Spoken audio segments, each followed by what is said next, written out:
Αυτή η ιστορία μου την έστειλε ο Σεμπαστιάν, ένας ακόλουθος του καναλιού που ζει σε μια αγροτική περιοχή της Κολομβίας. Πριν ξεκινήσουμε, αν και εσύ έχεις ζήσει κάτι ανεξήγητο και θα ήθελες να το αφηγηθώ εδώ, άφησέ το στα σχόλια ή στείλ το μου απευθείας. Μου αρέσει να διαβάζω τις εμπειρίες που μοιράζονται. Τώρα, αυτό που μου είπε ο Σεμπαστιάν είναι ανατριχιαστικό και έχει να κάνει με κάτι που η οικογένειά του προσπάθησε να κρατήσει μυστικό για χρόνια. Μιλάμε για μια συμφωνία, για συνέπειες που κληρονομούνται και για ένα χρέος που κάποιος στην οικογένειά του άφησε απλήρωτο. Ετοιμάσου, γιατί αυτή η ιστορία θα σε αφήσει να σκέφτεσαι πολύ μετά το τέλος της. Ποτέ δεν σκέφτηκα ότι θα τελειώσω λέγοντας αυτό δημόσια. Για χρόνια, η οικογένειά μου κράτησε σιωπή σχετικά με το τι πραγματικά συνέβη στη φάρμα μας, αλλά μετά από όλα όσα έζησα, χρειάζομαι να το βγάλω από το στήθος μου. Ίσως κάποιος άλλος να έχει περάσει από κάτι παρόμοιο και να μπορεί να με καταλάβει. Ή ίσως απλά χρειάζομαι κάποιον να ακούσει και να πιστέψει. Μεγάλωσα σε μια καφέ plantation στις βουνά της Κολομβίας, κοντά σε ένα χωριό τόσο μικρό που δεν εμφανίζεται καν στους περισσότερους χάρτες. Ο παππούς μου από την πλευρά του πατέρα, ο Δον Εστεμπάν, αγόρασε αυτή τη γη τη δεκαετία του 50 με χρήματα που κανείς δεν ήξερε καλά από πού προήλθαν. Ο πατέρας μου ποτέ δεν μιλούσε πολύ γι' αυτό, αλλά όταν ήμουν παιδί, άκουσα φήμες στο χωριό. Έλεγαν ότι ο Δον Εστεμπάν είχε κάνει μια συμφωνία, ότι κανείς δεν μπορούσε να ευημερήσει τόσο πολύ και τόσο γρήγορα χωρίς βοήθεια από σκοτεινές δυνάμεις. Δεν πίστευα σε αυτά τα πράγματα. Θεωρούσα τον εαυτό μου λογικό άτομο. Σπούδασα γεωπονία στην πόλη, γύρισα για να βοηθήσω στην καφέ plantation και νόμιζα ότι οι ιστορίες για μάγισσες και συμφωνίες ήταν δυσιδαιμονίες αγράμματων ανθρώπων. Πόσο λάθος ήμουν. Όλα άρχισαν να αλλάζουν όταν πέθανε ο παππούς μου. Ήμουν 26 χρονών. Ήταν ένας παράξενος θάνατος, απλώς σταμάτησε να τρώει. Οι γιατροί δεν βρήκαν τίποτα κακό σε αυτόν, αλλά αρνούνταν να δοκιμάσει μπουκιά. Στις τελευταίες του μέρες έλεγε ανοησίες, μιλούσε για εκείνη που ερχόταν να εισπράξει, ότι ο χρόνος είχε τελειώσει. Η γιαγιά μου τον φρόντιζε μέρα και νύχτα, κλαίγοντας σιωπηλά, αλλά ποτέ δεν μας εξήγησε τίποτα. Τη μέρα που πέθανε, η γιαγιά μου με κάλεσε στην άκρη. Ήμασταν στον διάδρομο του κυρίου σπιτιού, με θέα τις καφετιέρες που εκτείνονταν μέχρι εκεί που έφτανε το μάτι. Ο ήλιος έδιε πίσω από τα βουνά, βάφοντας τα πάντα, πορτοκαλί και μόβ. «Σεμπαστιάν», μου είπε με τρεμάμενη φωνή, «υπάρχουν πράγματα που πρέπει να ξέρεις. Ο παππούς σου έκανε κάτι πριν πολλά χρόνια, κάτι που μας έδωσε όλα αυτά. Έδειξε τη γη με μια ευρεία κίνηση του ρητιδιασμένου χεριού της. Αλλά όλα έχουν ένα τίμημα, γέ μου, και αυτό το τίμημα δεν έχει πληρωθεί πλήρως». Τη ζήτησα να μου εξηγήσει, αλλά αυτή κούνησε το κεφάλι της. «Ο πατέρας σου θα ξέρει τι να κάνει όταν έρθει η στιγμή. Απλώς μου υπόσχεσε ότι θα φροντίσει την οικογένειά σου, ό,τι και αν συμβεί». Το υποσχέθηκα, αν και δεν καταλάβαινα τίποτα. 2 εβδομάδες αργότερα, και αυτή πέθανε. Ένα έμφραγμα, είπαν οι γιατροί. Αλλά την είδα την προηγούμενη νύχτα, καθισμένη στην κουνιστή καρέκλα της, κοιτάζοντας προς το δάσος που περιέβαλε την ιδιοκτησία. Ψιθύριζε κάτι που δεν μπορούσα να καταλάβω και τα μάτια της αντανάκλασαν έναν τρόμο που δεν θα ξεχάσω ποτέ. Ο πατέρας μου ανέλαβε τα πάντα. Πούλησε μέρος των γεών, εξυγχρόνισε τη διαδικασία του καφέ, προσέλαβε περισσότερους εργάτες. Φαινόταν αποφασισμένος να κάνει τη φάρμα να μεγαλώσει ακόμη περισσότερο. Αλλά παρατηρούσα ότι είχε αλλάξει. Ξυπνούσε τη νύχτα, τον άκουγα να περπατάει μέσα στο σπίτι. Άρχισε να πίνει, κάτι που ποτέ δεν είχε κάνει πριν. 6 μήνες μετά τον θάνατο της γιαγιάς μου ξύπνησα ένα πρωί από έναν ήχο που ερχόταν από την αυλή. Ήταν γύρω στις 3 το πρωί. Κοίταξα από το παράθυρο του δωματίου μου και είδα τον πατέρα μου να στέκεται στη μέση του κήπου, εντελώς ακίνητος, κοιτάζοντας προς το δάσος. Υπήρχε πανσέλινος και μπορούσα να τον δω καθαρά. Ήταν ξυπόλυτος, με πιτζάμες, σαν να είχε βγει υπνοβάτης. Έτρεξα κάτω, ανήσυχος. Όταν έφτασα δίπλα του και τον άγγιξα, έκανε μια κίνηση, σαν να τον είχα βγάλει από μια κατάσταση έκστασης. «Μπαμπά, τι κάνεις εδώ?» Με κοίταξε με μάτια γυάλινα. «Άκουσες?» «Άκουσα τι?» «Τη φωνή, έρχεται από το δάσος, με φωνάζει με το όνομά μου». Μου σηκώθηκε η τρίχα. «Μπαμπά, εδώ δεν είναι κανείς, πάμε μέσα». Αυτή τη νύχτα δεν ξανακοιμήθηκε. Έμεινε καθισμένος στο σαλόνι με όλα τα φώτα αναμένα, πίνοντας καφέ μετά τον καφέ. Έμεινα μαζί του προσπαθώντας να καταλάβω τι συνέβαινε, αλλά αρνούνταν να μιλήσει. Οι επόμενες μέρες γίνονταν όλο και πιο παράξενες. Οι εργάτες άρχισαν να αναφέρουν περίεργα πράγματα στις καφετέριες. Εργαλεία που εξαφανίζονταν και εμφανίζονταν σε μέρη όπου κανείς δεν τα είχε αφήσει.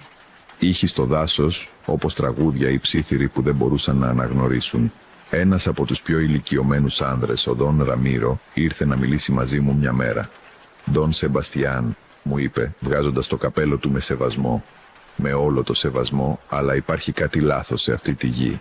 Εγώ δουλεύω εδώ από τότε που ο παππούς σας αγόρασε αυτό το μέρος και έχω δει πράγματα. Παλαιότερα δεν συνέβαινε τίποτα γιατί τηρούνταν οι συμφωνίες. Αλλά τώρα, ποια συμφωνία, Δον Ραμίρο?» Κοίταξε γύρω του σαν να βεβαίωνε ότι κανείς άλλος δεν άκουγε. «Ο παππούς σου έκανε μια συμφωνία με τη Λαμαντρεμόντε. Του έδωσε ευημερία αντάλλαγμα για προσφορές. Κάθε τόσο έπρεπε να του αφήνει κάτι στο δάσος. Φαγητό, ρούμι, καπνό, τέτοια πράγματα. Και ποτέ δεν έπρεπε να αγγίξει ένα συγκεκριμένο μέρος του δάσους. Υπάρχει μια ανοιχτοσιά εκεί μέσα με αρχαίες πέτρες. Αυτό το μέρος είναι ιερό για εκείνη. Ένιωσα το στομάχι μου να ανακατεύεται. Η Λαμαντρεμόντε, σοβαρά μου μιλάτε για θρύλους?» «Δεν είναι θρύλη, αφεντικό. Την έχω δει. Πριν από χρόνια, όταν έμπαινα πιο βαθιά στο βουνό. Είναι πραγματική. Και είναι θυμωμένη γιατί κανείς δεν έχει τηρήσει τη συμφωνία από τότε που πέθανε ο Ντόν Εστέμπαν». Τον ευχαρίστησα για την πληροφορία, αν και μέσα μου συνέχιζα να μην το πιστεύω εντελώς. Αλλά εκείνη τη νύχτα κάτι συνέβη που άλλαξε τον σκεπτικισμό μου για πάντα. Ήμουν στο δωμάτιό μου, δουλεύοντας στον υπολογιστή, όταν άκουσα τη κραυγή. Ήταν μια κραυγή απόλυτου τρόμου που ερχόταν από το δωμάτιο του πατέρα μου. Έτρεξα εκεί και τον βρήκα όρθιο πάνω στο κρεβάτι, δείχνοντας προς το παράθυρο με τρεμάμενο χέρι. «Είναι εκεί. Το βλέπεις. Είναι εκεί». Κοίταξα προς την κατεύθυνση που έδειχνε. Στην αρχή δεν είδα τίποτα, μόνο το σκοτάδι του δάσους μακριά. Αλλά τότε, ανάμεσα στα δέντρα, διέκρινα μία φιγούρα. Ήταν ψηλή, πολύ ψηλή για να είναι κανονικός άνθρωπος. Είχε σχήμα γυναίκας, αλλά τα μαλλιά της ήταν μακριά και φαινόταν να κινούνται σαν να είχαν δική τους ζωή, όπως κλαδιά και φύλλα που κουνιούνται από τον άνεμο. Το δέρμα της, ή αυτό που φαινόταν να είναι δέρμα, έλαμπε με μια πράσινη απόχρωση κάτω από το φως της σελήνης.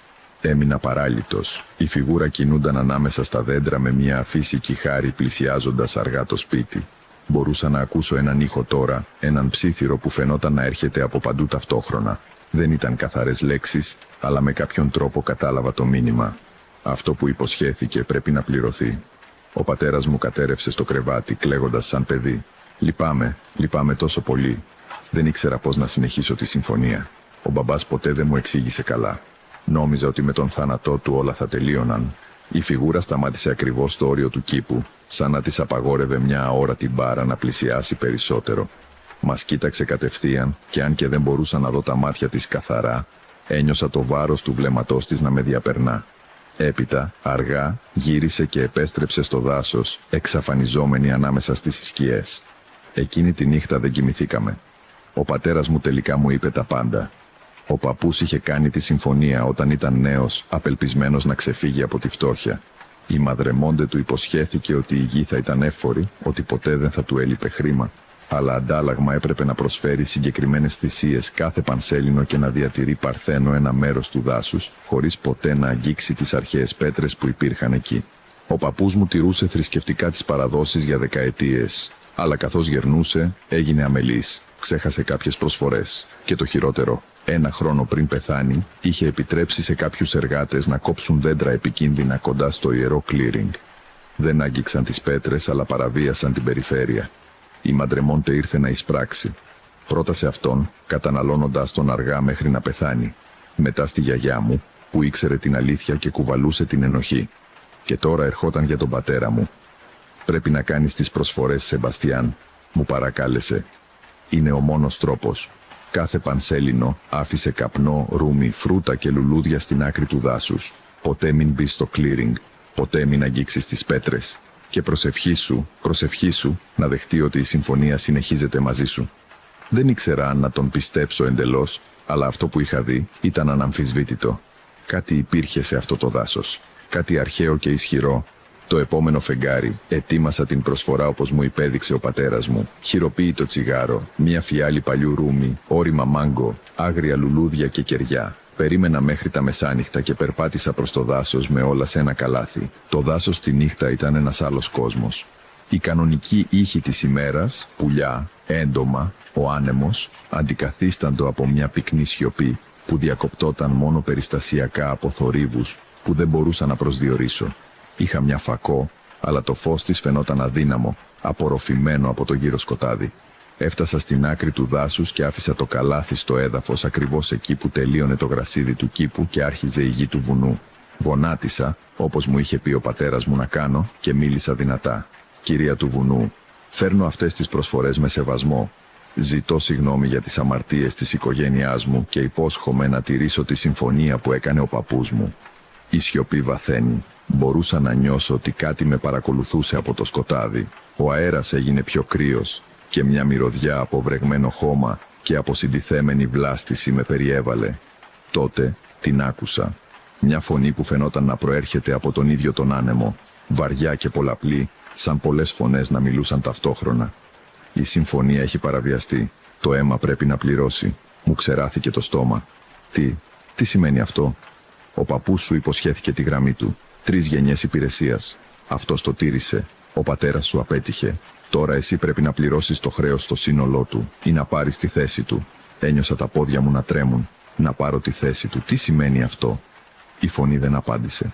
Αντίθετα, το καλάθι άρχισε να κινείται. Έλκεται προς το δάσος από αόρατα χέρια.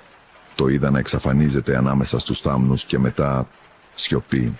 Έτρεξα πίσω στο σπίτι, με την καρδιά να χτυπάει δυνατά στο στήθος μου. Ο πατέρας μου με περίμενε ξύπνιος. «Τι σου είπε?» Του είπα τα πάντα. Αυτός έγινε χλωμός. Να πάρεις τη θέση του σημαίνει ότι κάποιος από εμάς πρέπει να μείνει μαζί της. Στο δάσος. Για πάντα. Οι επόμενες μέρες ήταν γεμάτες από φρενήρη έρευνα. Μίλησα με γέροντες του χωριού, με ανθρώπους που γνώριζαν τις παλιές ιστορίες. Όλοι μου είπαν το ίδιο. Οι συμφωνίες με τη Μαδρεμόντε ήταν πραγματικές, αρχαίες και εξαιρετικά επικίνδυνες να σπάσουν. Κάποιοι πρότειναν τελετές καθαρισμού, άλλοι έλεγαν ότι έπρεπε να εγκαταλείψουμε τη γη. Αλλά ένας γέρος θεραπευτής που ονομαζόταν Ντον Χακίντο, μου πρόσφερε μια δυνατότητα. «Μπορείς να επαναδιαπραγματευτείς», μου είπε, «αλλά θα πρέπει να πας στο ξέφωτο, να μιλήσεις μαζί της απευθείας. Είναι επικίνδυνο, μπορεί να μην βγεις, αλλά είναι ο μόνος τρόπος να αλλάξεις τους όρους». Τον ρώτησα πώς να φτάσω στην ανοιχτοσιά. Αυτός σχεδίασε έναν πρόχειρο χάρτη σε ένα χαρτί. «Ακολούθησε το ρέμα προς τα πάνω μέχρι να βρεις τις 3 δίδυμες σιβίλες. Από εκεί περπάτησε προς την Ανατολή. Θα βρεις τις πέτρες. Αλλά άκουσέ με καλά, αγόρι. Μην πας την ημέρα, αυτή διαπραγματεύεται μόνο τη νύχτα, και φέρε μια προσφορά που να αξίζει τον κόπο, κάτι προσωπικό, κάτι που να σημαίνει μια πραγματική θυσία για σένα». Πέρασα μια εβδομάδα προετοιμάζοντας τον εαυτό μου. Σκέφτηκα τι θα μπορούσα να του προσφέρω που να έχει αληθινή αξία. Τελικά, αποφάσισα να πάρω το χρυσό ρολόι του παππού μου, ένα οικογενειακό κοιμήλιο που μου είχε δώσει ο πατέρας μου όταν έκλεισα τα 21. Ήταν το πιο πολύτιμο που είχα, όχι σε όρους χρημάτων, αλλά σε συναισθηματική σημασία. Η επιλεγμένη νύχτα ήταν νύχτα Νέας Σελήνης, η πιο σκοτεινή του μήνα. Ο πατέρας μου προσπάθησε να με σταματήσει, αλλά του είπα ότι ήταν ο μόνος τρόπος. Αν δεν το προσπαθούσα, θα πέθαινε όπως ο παππούς μου, καταναλωμένος αργά από κάτι που δεν μπορούσαμε να πολεμήσουμε. Μπήκα στο δάσος στις 11 το βράδυ. Η σιωπή ήταν απόλυτη, καταπιεστική. Ακολούθησα το ριάκι, καθοδηγούμενος περισσότερο από τον ήχο του νερού παρά από την όραση, καθώς το σκοτάδι ήταν σχεδόν απόλυτο ακόμα και με τον φακό. Ο δρόμος φαινόταν να διαρκεί ατελείωτα, σαν το δάσος να μεγάλωνε γύρω μου. Τελικά βρήκα τις 3 σίβες. Ήταν τεράστιες, οι κορμοί τους τόσο φαρδιοί που θα χρειαζόταν 5 άτομα για να τους αγκαλιάσουν. Οι ρίζες τους μπλέκονταν σχηματίζοντας μία είδους φυσική πύλη. Πέρασα ανάμεσά τους νιώθοντας ότι διασχίζω ένα κατόφλι προς κάτι αρχαίο και ξένο. Περπάτησα προς τα ανατολικά, όπου είχε ανατείλει ο ήλιος εκείνο το πρωί. Το έδαφος ανέβαινε και κατέβαινε, οι ρίζες προεξήχαν προσπαθώντας να με κάνουν να σκοντάψω. Άκουγα ήχους γύρω μου, βήματα που ταυτίζονταν με τα δικά μου, αναπνοές που δεν ήταν οι δικοί μου, ψίθυροι σε μια γλώσσα που δεν αναγνώριζα. Και τότε έφτασα στην ανοιχτοσιά. Ήταν μεγαλύτερη από ό,τι φανταζόμουν. Ένας τέλειος κύκλος όπου δεν φύτρωνε κανένα δέντρο, μόνο χαμηλό χόρτο και λευκά λουλούδια που έλαμπαν με δικό τους φως. Στο κέντρο υπήρχαν 7 κάθετες πέτρες, τοποθετημένες σε κύκλο, καλυμμένες με βρύα και σκαλισμένα σύμβολα που δεν μπόρεσα να αποκρυπτογραφήσω. Ο αέρας εκεί ήταν διαφορετικός, φορτισμένος, όπως πριν από μια καταιγίδα. Έκανα ένα βήμα προς το κέντρο και τα λουλούδια έσβησαν. Το σκοτάδι έγινε απόλυτο. Ο φακός μου έσβησε μόνος του. «Ήρθες». Η φωνή προήλθε από παντού. Γύρισα γύρω-γύρω, προσπαθώντας να εντοπίσω την προέλευσή της, αλλά ήταν αδύνατο. «Ναι», απάντησα προσπαθώντας να κρατήσω τη φωνή μου σταθερή. «Έρχομαι να επαναδιαπραγματευτώ τη συμφωνία». Μια γέλια αντίχησε, όχι σκληρή, αλλά αρχαία, σαν τον ήχο από ξερά φύλλα που παρασύρονται από τον άνεμο. «Τι προσφέρεις?» Έβγαλα το ρολόι από την τσέπη μου. «Αυτό ήταν του παππού μου. Είναι το μόνο που έχω από αυτόν». Κάτι κινήθηκε στο σκοτάδι. Ένιωσα μια παρουσία να πλησιάζει, να με περιβάλλει. Η μυρωδιά της γης και της βλάστησης εντάθηκε. Ένα ρολόι, χρόνος μετρημένος από μέταλλο και γρανάζια. «Νομίζεις ότι με ενδιαφέρει αυτό?» Κατάπιασα άλλο. Είναι αυτό που σημαίνει. Ο χρόνος που πέρασα μαζί του. Οι αναμνήσεις, τις δίνω». Υπήρξε σιωπή. Έπειτα ένιωσα κάτι να αγγίζει το χέρι μου. Μακριά, κρύα δάχτυλα πήραν το ρολόι. Εξαφανίστηκε από την παλάμη μου. Ενδιαφέρον. Έχει πολύ καιρό που κανείς δεν μου προσφέρει αναμνήσεις. Αλλά δεν είναι αρκετό για να ακυρώσει το χρέος. Τι άλλο θέλεις? Ο παππούς σου υποσχέθηκε 3 γενιές. Αυτός υπηρέτησε. Ο πατέρας σου απέτυχε. Εσύ είσαι ο τρίτος. Μπορείς να εκπληρώσεις την υπηρεσία ή μπορείς να μου προσφέρεις κάτι που να αξίζει τις 3 γενιές μαζί. Τι θα μπορούσε να αξίζει τόσο? Η παρουσία πλησίασε περισσότερο. Ένιωσα την αναπνοή της στο λαιμό μου σαν υγρός άνεμος από το δάσος. Το μέλλον σου. Τα μη γεννημένα παιδιά σου. Παραιτήσου από το να έχεις απογόνους και η συμφωνία θα τελειώσει μαζί σου.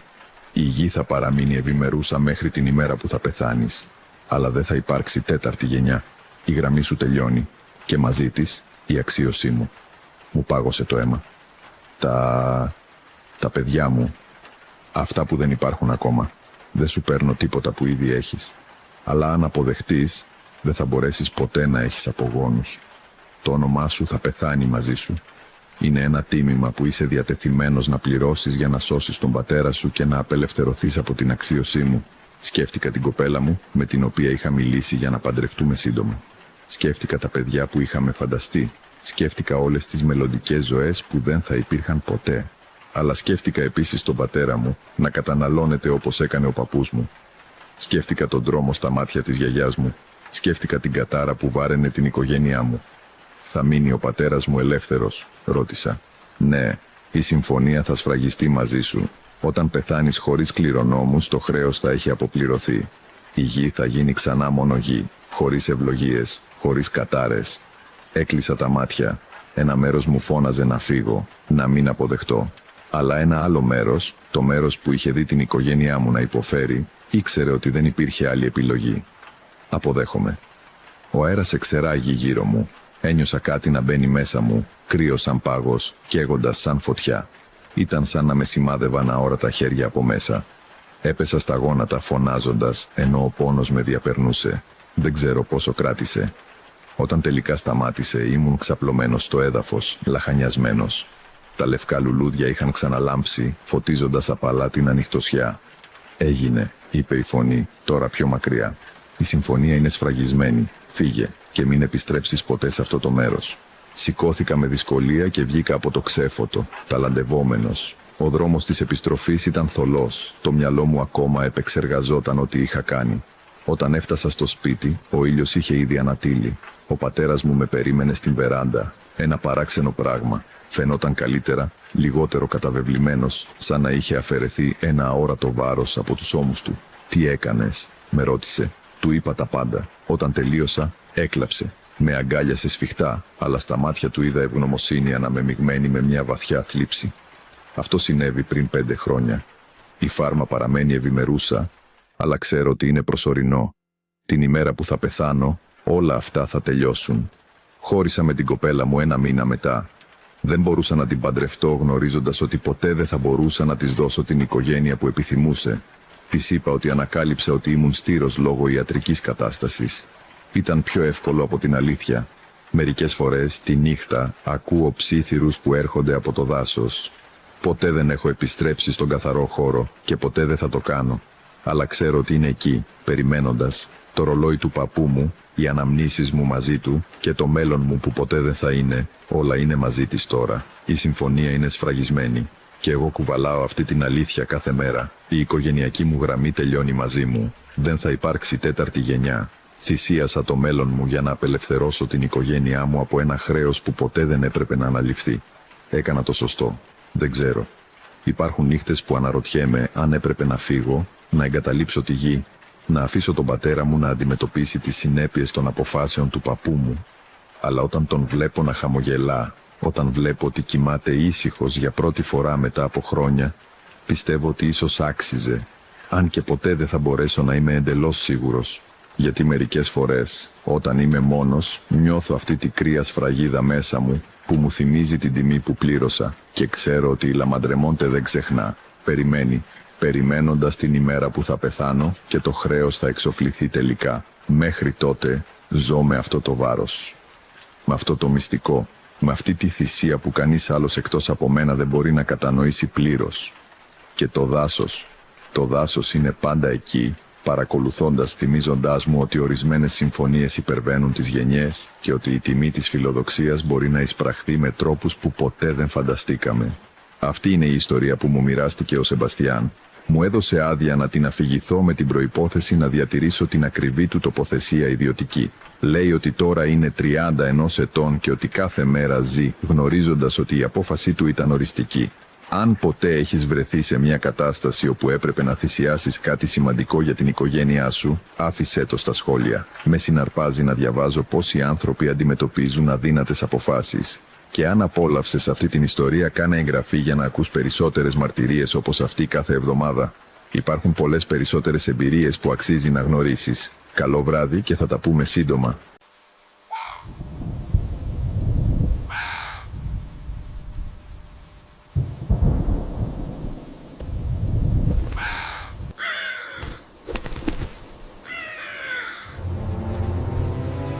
Αφήστε με να σας πω κάτι. Από όλα τα μηνύματα που έχω λάβει σε αυτό το κανάλι, υπάρχει μια κατηγορία που με ανησυχεί περισσότερο από τις άλλες. Οι ιστορίες που δεν αρχίζουν με φόβο, αλλά με τρυφερότητα. Αυτές που ξεκινούν με κάτι που φαίνεται αθώο, ακόμη και όμορφο, και που μόνο με τον καιρό αποκαλύπτουν τι πραγματικά είναι.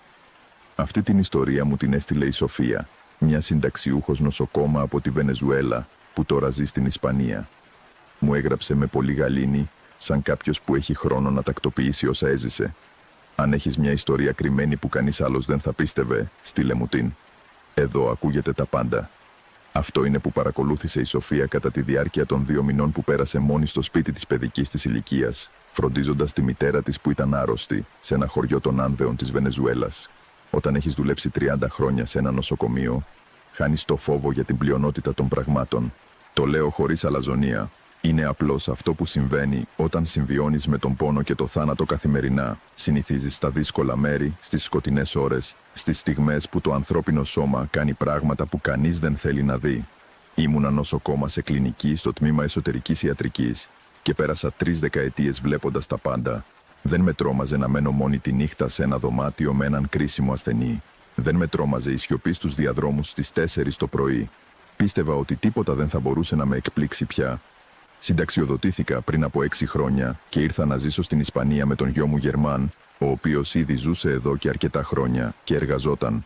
Αφήσαμε τη Βενεζουέλα με τα απαραίτητα και χτίσαμε μια νέα ζωή, μικρή αλλά τακτοποιημένη, σε ένα χωριό της Εξτρεμαδούρας, όπου οι άνθρωποι είναι ήρεμοι και ο ρυθμός είναι ακριβώς αυτό που χρειαζόμουν μετά από τόσα χρόνια στο νοσοκομείο. Αλλά στη Βενεζουέλα έμεινε η μητέρα μου. Η κυρία Κάρμεν ήταν 82 χρονών όταν έλαβα την κλήση της ξαδέρφης μου, που μου είπε ότι η υγεία της είχε επιδεινωθεί και ότι χρειαζόταν κάποιον να την φροντίσει. Οι αδελφοί μου δεν μπορούσαν. Ο ένας ζούσε στην Καράκας και είχε τα δικά του προβλήματα, οι άλλοι ήταν επίσης άρρωστοι. Ήμουν η μόνη με χρόνο και με την εκπαίδευση να κατανοήσω τι χρειαζόταν η μητέρα μου ιατρικά. Μίλησα με τον Γερμάν. Κατάλαβε. Αγόρασα το εισιτήριο και τον Μάρτιο πριν από 3 χρόνια επέστρεψα στο χωριό όπου γεννήθηκα για πρώτη φορά, μετά από περισσότερα από 7 χρόνια. Ο λαός δεν είχε αλλάξει πολύ. Αυτές οι τοποθεσίες στις Άνδεις της Βενεζουέλας έχουν μια ιδιαίτερη σταθερότητα. Τα ίδια σπίτια από μπαχάρε, οι ίδιες χωμάτινες δρόμοι, η ίδια λευκή εκκλησία στην πλατεία, το ίδιο κρύο του βουνού που μπαίνει στα κόκαλα το ξημέρωμα και το σούρουπο. Αν και κατά τη διάρκεια της ημέρας ο ήλιος καίει με δύναμη. Ο χρόνος σε αυτά τα μέρη φαίνεται να κινείται διαφορετικά, πιο αργά, πιο πυκνά, σαν οι ώρες να έχουν περισσότερο βάρος. Το σπίτι των γονιών μου ήταν στο ψηλό μέρος του χωριού, στο τέλος ενός στενού δρόμου, με έναν μικρό κήπο μπροστά και μια μεγάλη αυλή πίσω, όπου ως παιδί έπαιζα ανάμεσα στα δέντρα ροδάκινου και τις καλαμιές που φύτευε ο μπαμπάς μου. Ο μπαμπάς μου είχε πεθάνει πριν από 12 χρόνια. Το σπίτι ήταν μόνο της μητέρας μου όλα αυτά τα χρόνια και φαινόταν. Ο μπροστινός κήπος ήταν παραμελημένος, η βαφή της πρόσωψης ξεθοριασμένη, μερικές κεραμίδες της στέγης μετατοπισμένες. Αλλά η δομή ήταν στιβαρή και μέσα, αν και ταπεινή, η μητέρα μου την κρατούσε λογικά καλή, με τη βοήθεια μιας κοπέλας από το χωριό που της έκανε τις δουλειές και τον καθαρισμό 2 φορές την εβδομάδα. Η μητέρα μου με υποδέχτηκε με χαρά και με την διακριτική περηφάνεια των ηλικιωμένων που δεν θέλουν να παραδεχτούν ότι χρειάζονται βοήθεια. Ήταν αδύναμη, με καρδιακή ανεπάρκεια που οι γιατροί της παρακολουθούσαν με φάρμακα και με περιορισμένη κινητικότητα που την υποχρέωνε να χρησιμοποιεί μπαστούνι και την έκανε να εξαρτάται από άλλους για πράγματα που πριν έκανε μόνη της. Αλλά ψυχικά ήταν διαυγής, εντελώς ο εαυτός της, με εκείνο το ξηρό χιούμορ και την ήρεμη αξιοπρέπεια που πάντα την χαρακτήριζε. Εγκαταστάθηκα στο δωμάτιο της παιδικής μου ηλικίας, το οποίο η μητέρα μου είχε διατηρήσει σχεδόν όπως το θυμόμουν, το ίδιο στενό ξύλινο κρεβάτι, την ίδια ντουλάπα από κέδρο που μύριζε ναφθαλίνη, τον ίδιο σταυρό πάνω από την πόρτα. Ήταν ένα μικρό αλλά οικείο δωμάτιο, με αυτή την ποιότητα των χώρων που σου ανήκαν σε μια άλλη ζωή. Οι πρώτες μέρες ήταν προσαρμογής και ρουτίνας. Να ξυπνάω νωρίς, να ετοιμάζω το πρωινό της μητέρας μου, να της δίνω τα φάρμακά της στην κατάλληλη ώρα, να κάνω ψώνια στο κατάστημα της πλατείας, να μαγειρεύω, να την συνοδεύω στις ώρες τηλεόρασης το απόγευμα. Ήταν μια ήσυχη δουλειά, φροντίδας ασθενούς, που γνώριζα καλά από το νοσοκομείο, αλλά είχε μια διαφορετική διάσταση όταν το άτομο που φρόντιζες ήταν η ίδια σου η μητέρα. Την πρώτη εβδομάδα δεν παρατήρησα τίποτα περίεργο. Ήταν στην αρχή της δεύτερης εβδομάδας όταν άκουσα το κορίτσι για πρώτη φορά. Ήταν νύχτα, περασμένα μεσάνυχτα. Η μητέρα μου κοιμόταν. Μόλις είχα ελέγξει ότι τα φάρμακά της ήταν εκεί που θα τα χρειαζόταν το πρωί και γύριζα στο δωμάτιό μου από τον κεντρικό διάδρομο του σπιτιού. Ο διάδρομος ήταν σκοτεινός, φωτισμένος μόλις από το φως της σελήνης που έμπαινε από το παράθυρο στο βάθος. Και καθώς τον διέσχιζα, άκουσα έναν ήχο που προερχόταν από την πίσω αυλή. Μία παιδική φωνή να τραγουδάει. Σταμάτησα απότομα. Ήταν ένα τραγούδι που αναγνώρισα αμέσως. Μία ροή από αυτές που τραγουδούσαν σε εκείνο το χωριό όταν ήμουν παιδί. Από αυτές που οι γενιές των παιδιών μαθαίνουν η μία από την άλλη χωρίς κανείς να τις διδάσκει ρητά. Που απλώς υπάρχουν εκεί στο συλλογικό ρεπερτόριο της παιδικής ηλικίας όλων των μικρών χωριών. Η φωνή που το τραγουδούσε ήταν μιας μικρής κοπέλας, ίσως 5 ή 6 ετών, με εκείνη την ελαφρώς ανακριβή τονικότητα που έχουν τα παιδιά όταν τραγουδούν μόνα τους. Η πρώτη μου αντίδραση ήταν εντελώς λογική. Κάποια κορίτσια της γειτονιάς που δεν μπορούσε να κοιμηθεί και είχε βγει στην αυλή του σπιτιού της. Οι αυλές των σπιτιών σε αυτό το χωριό ήταν συνεχόμενες, χωρισμένες μόνο από χαμηλούς ξύλινους φράχτες ή από τείχους από μπλοκ, όχι πολύ ψηλούς. Ήταν απολύτως πιθανό να ακούσεις κάποιον στην διπλανή αυλή. Πήγα στο δωμάτιό μου χωρίς άλλο και κοιμήθηκα χωρίς πρόβλημα. Αλλά την επόμενη μέρα, κατά τη διάρκεια του πρωινού, ανέφερα το θέμα στη μητέρα μου. «Ποιος μένει δίπλα τώρα?» ρώτησα. «Χθες το βράδυ άκουσα ένα κορίτσι να τραγουδάει στην αυλή». Η μητέρα μου με κοίταξε με μια έκφραση που εκείνη τη στιγμή δεν ήξερα να ερμηνεύσω καλά. «Δίπλα μένει η κυρία Πέτρα», είπε. «Μόνη, τα παιδιά της είναι στο Μαρακαΐμπο. Δεν έχει εγγόνια που να την επισκέπτονται. Κανείς δεν την επισκέπτεται εδώ και καιρό». Σήκωσα τους ώμους και δεν ρώτησα άλλο. Σκέφτηκα τους άλλους γείτονες, κάποια οικογένεια με παιδιά που δεν είχα γνωρίσει ακόμα και κατέθεσα το θέμα ως ασήμαντο. Η δεύτερη φορά που άκουσα το κορίτσι ήταν 3 νύχτες μετά. Ίδια ώρα, μετά τα μεσάνυχτα, το ίδιο τραγούδι. Αυτή τη φορά σηκώθηκα και πήγα στο παράθυρο της κουζίνας που έβλεπε στην πίσω αυλή και κοίταξα έξω. Η αυλή ήταν άδεια. Το φεγγάρι ήταν γεμάτο αυτό το μήνα και υπήρχε αρκετό φως για να βλέπεις καθαρά τα παλιά ροδακινόδεντρα, το πηγάδι που δεν χρησιμοποιούνταν πια, η ξερή θάμνη της αυλής. Δεν υπήρχε καμία κοπέλα, δεν υπήρχε κανένας άνθρωπος. Η φωνή συνέχιζε να τραγουδά. Έμεινα στο παράθυρο για αρκετά λεπτά, ακούγοντας, προσπαθώντας να προσδιορίσω από πού ερχόταν ακριβώς ο ήχος. Ήταν δύσκολο να εντοπιστεί. Φαινόταν να έρχεται από την αυλή, αλλά θα μπορούσε επίσης να έρχεται από πιο μέσα, πιο κοντά, από κάποιο μέρος που δεν αντικορεσπόντεντ με κανένα εξωτερικό χώρο. Έπειτα, με την ίδια φυσικότητα με την οποία είχε αρχίσει, η φωνή σταμάτησε. Έμεινα όρθιος μπροστά στο παράθυρο για λίγο ακόμα, κοιτάζοντας την άδεια αυλή, με μια αίσθηση που δεν ήταν ακριβώς φόβος, αλλά κάτι πιο κοντά στην απορία. 30 χρόνια νοσοκομείου με είχαν διδάξει να διατηρώ την ψυχραιμία μου μπροστά σε ανεξήγητα πράγματα. Όταν έχεις δει τι συμβαίνει στα ανθρώπινα σώματα στα όρια της ζωής, αναπτύσσεις μια ικανότητα να είσαι παρόν μπροστά στο άγνωστο, χωρίς να καταρρεύσεις. Αλλά αυτό ήταν διαφορετικό από οτιδήποτε είχα δει στο νοσοκομείο. Την επόμενη μέρα ρώτησα τη μητέρα μου, με περισσότερη προσοχή αυτή τη φορά, αν είχε ακούσει ποτέ φωνές τη νύχτα στο σπίτι. Η μητέρα μου σιώπησε για μια στιγμή πριν απαντήσει. «Μερικές φορές», είπε, «μια φωνή κοριτσιού να τραγουδάει». Τη κοίταξα. «Από πότε?» «Από πολύ παλιά. Από πριν πεθάνει ο μπαμπάς σου, το άκουγα κάποιες φορές. Ποτέ δεν ήθελε να μιλήσει για το θέμα». «Και εσύ, έχεις φόβο?» Η μητέρα μου με κοίταξε με την ηρεμία κάποιου που έχει ζήσει αρκετά για να έχει κάνει τις ειρήνες του με τις περισσότερες από τις καταστάσεις. «Έχω συνηθίσει», είπε. Τραγουδάει και φεύγει. Ποτέ δεν έχει συμβεί κάτι άλλο. Τη ζήτησα να μου πει όλα όσα θυμόταν. Η μητέρα μου, με αυτή την επιφυλακτικότητα που έχει όταν διηγείται πράγματα, μου έδινε λεπτομέρειες κατά τη διάρκεια των επόμενων ημερών, σε κομμάτια, όταν της ερχόταν η διάθεση να μιλήσει, ότι η φωνή ακουγόταν πάντα τη νύχτα, σχεδόν πάντα μετά τα μεσάνυχτα, ποτέ περισσότερα από μερικά λεπτά, ότι πάντα τραγουδούσε το ίδιο τραγούδι, ότι είχε ρωτήσει μια φορά τον πατέρα Ματθαίο, τον ιερέα του χωριού, και εκείνος της είχε πει να προσευχηθεί και να μην δίνει σημασία. «Και αυτό ήταν όλο ό,τι σου είπε?» ρώτησα. Μου είπε επίσης ότι αυτό το σπίτι είναι πολύ παλιό και ότι τα παλιά σπίτια κρατούν πράγματα. Της ρώτησα ποια πράγματα. Η μητέρα μου σήκωσε τους ώμους της με αυτή την κίνηση που σήμαινε ότι υπήρχαν θέματα που ήταν καλύτερα να μην ερευνούμε πολύ. Πέρασε άλλη μια εβδομάδα χωρίς να ακούσω τίποτα. Άρχισα να σκέφτομαι ότι ίσως ο ήχος είχε κάποια ηχητική εξήγηση που δεν είχα αναγνωρίσει. Ο άνεμος στα δέντρα της αυλής, κάποιο μικρό ζώο, κάτι δομικό στους παλιούς τοίχους του σπιτιού. Το επανέλαβα πολλές φορές, με περισσότερη πεποίθηση από ό,τι πραγματικά ένιωθα. Τότε την είδα. Ήταν μια Τρίτη. Η μητέρα μου είχε περάσει μια δύσκολη μέρα, με υψηλή πίεση και μια κούραση που την είχε οδηγήσει στο κρεβάτι πριν από τις 8 το βράδυ. Εγώ έμεινα στο σαλόνι κάνοντας κάτι στο τηλέφωνο, με το φως της επιτραπέζιας λάμπας αναμένο, στη ήσυχη ησυχία του κοιμισμένου σπιτιού. Στις 10:30, χωρίς κανένα προηγούμενο ήχο που να με προειδοποιεί για κάτι, σήκωσα τα μάτια μου από το τηλέφωνο και την είδα. Ήταν όρθια στο κατόφλι του διαδρόμου, περίπου 4 μέτρα από εκεί που καθόμουνα. Ήταν ένα κορίτσι ίσως 6 ετών, με ένα σκούρο φόρεμα που φαινόταν από άλλη εποχή, τα μακριά μαλλιά της ελεύθερα στους ώμους και τα πόδια της ξυπόλυτα πάνω στο πλακάκι.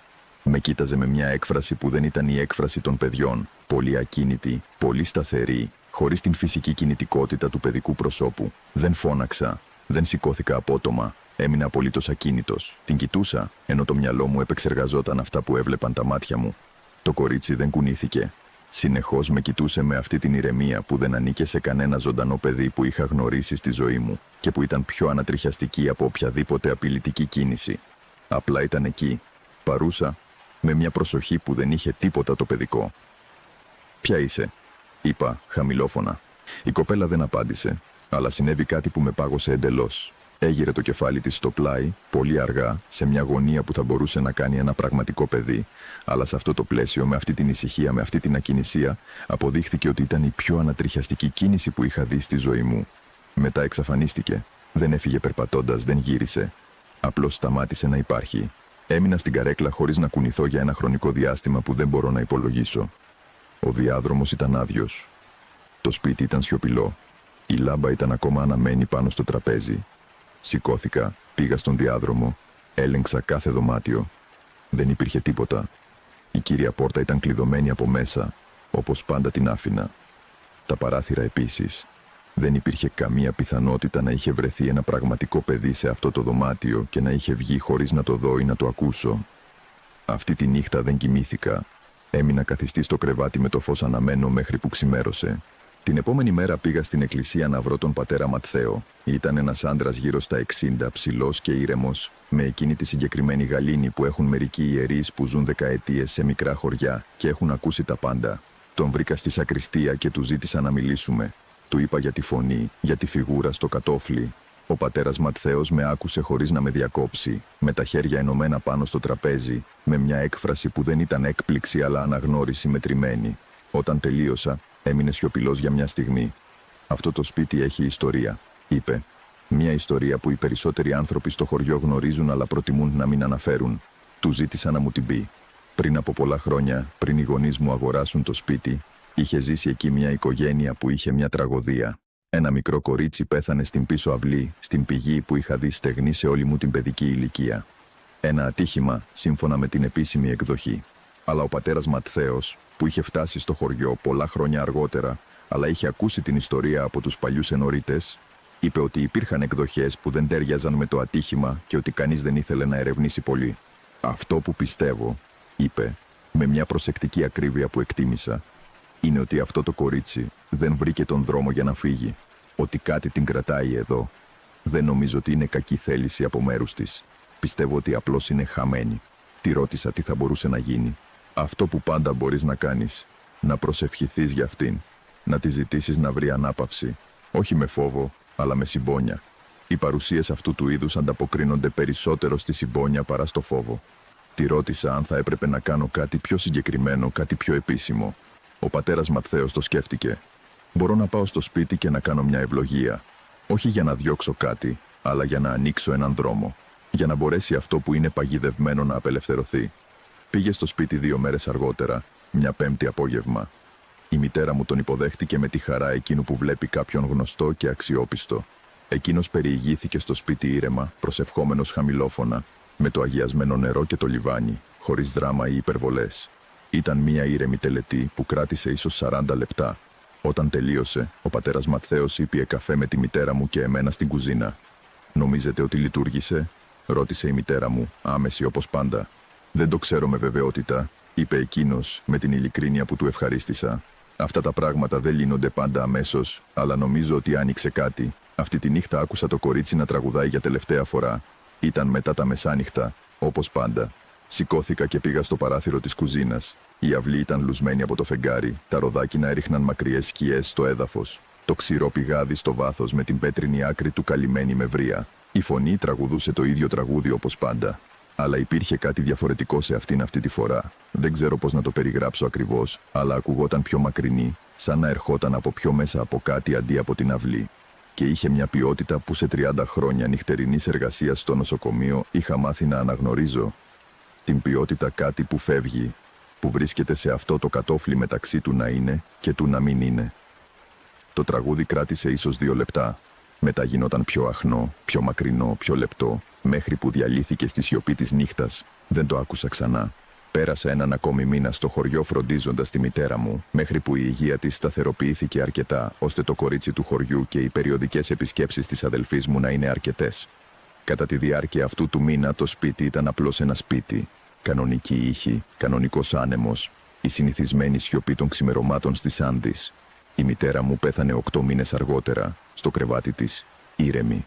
Δεν μπόρεσα να είμαι εκεί τη στιγμή εκείνη γιατί το ταξίδι από την Ισπανία ήταν μακρύ και δεν έφτασα εγκαίρος. Αλλά ο Γερμάν ήρθε μαζί μου για την κηδεία και περάσαμε μαζί μερικές μέρες στο χωριό, κλείνοντας πράγματα, οργανώνοντας έγγραφα, αποφασίζοντας τι να κάνουμε με το σπίτι. Τη νύχτα πριν φύγουμε, μόνος, κάθισα στο σαλόνι όπου είχα δει το κορίτσι στην πόρτα. Η ίδια καρέκλα, η ίδια λάμπα, ο ίδιος σκοτεινός διάδρομος στο βάθος. Δεν υπήρχε τίποτα εκεί. Μόνο το άδειο σπίτι, με αυτή τη συγκεκριμένη σιωπή που έχουν τα σπίτια όταν το άτομο που τα κατοικούσε δεν είναι πια εκεί. Έμεινα για αρκετή ώρα καθισμένη εκεί, σκεπτόμενη τη μητέρα μου, το κορίτσι που τραγουδούσε τη νύχτα, τον πατέρα Ματθαίο και την ευλογία του, σε εκείνο το ξηρό πηγάδι της αυλής, όπου συνέβη κάτι που κανείς δεν ήθελε να ερευνήσει πολύ. Σκεπτόμενοι όλες τις ιστορίες που μένουν ανίποτες στα παλιά σπίτια, στις παρουσίες που μένουν γιατί κανείς δεν τους είπε ότι μπορούσαν να φύγουν. Πριν σβήσω τη λάμπα και σηκωθώ, είπα δυνατά, στη σιωπή της άδειας αίθουσας, αυτό που μου είχε προτείνει ο πατέρας Ματθαίος, να βρω ανάπαυση, ότι μπορούσαν ήδη να φύγουν. Δεν ξέρω αν βοήθησε σε κάτι. Δεν ξέρω αν αυτό που ήταν εκεί παρέμενε εκεί ή αν είχε ήδη βρει το δρόμο του πριν από εκείνη τη νύχτα. Αλλά το να το πω φάνηκε σωστό, με τον ίδιο τρόπο που ορισμένα πράγματα φαίνονται σωστά, αν και δεν έχουν μια λογική εξήγηση που να τα δικαιολογεί. Πουλήσαμε το σπίτι τον επόμενο χρόνο. Το αγόρασε μια νέα οικογένεια από το χωριό με 2 μικρά παιδιά. Δεν τους είπα τίποτα για ό,τι είχα βιώσει. Δεν ξέρω αν αυτό ήταν σωστό ή λάθος. Ίσως το κορίτσι να είχε ήδη φύγει. Ίσως απλώς χρειαζόταν κάποιον να της ανοίξει την πόρτα. Αυτό ελπίζω. Εκεί τελειώνει ό,τι ήθελε να μοιραστεί η Σοφία. Μου έγραψε στο τέλος ότι εξακολουθεί να σκέφτεται αυτό το κορίτσι που και που, ειδικά τη νύχτα, όταν η σιωπή του χωριού της Εξτρεμαδούρας, όπου ζει τώρα, μοιάζει λίγο με τη σιωπή των Άνδεων. Λέει ότι δεν φοβάται πια αυτές τις σκέψεις. Ότι μερικές φορές τα πράγματα που μας ακολουθούν δεν θέλουν να μας βλάψουν, απλώς θέλουν να τα θυμάται κάποιος. Μου φαίνεται μία από τις πιο ανθρώπινες καταλήξεις που έχω διαβάσει εδώ και πολύ καιρό. Αν έχεις μια ιστορία που αξίζει να ακουστεί, γράψε μου. Καληνύχτα και να προσέχεις πολύ.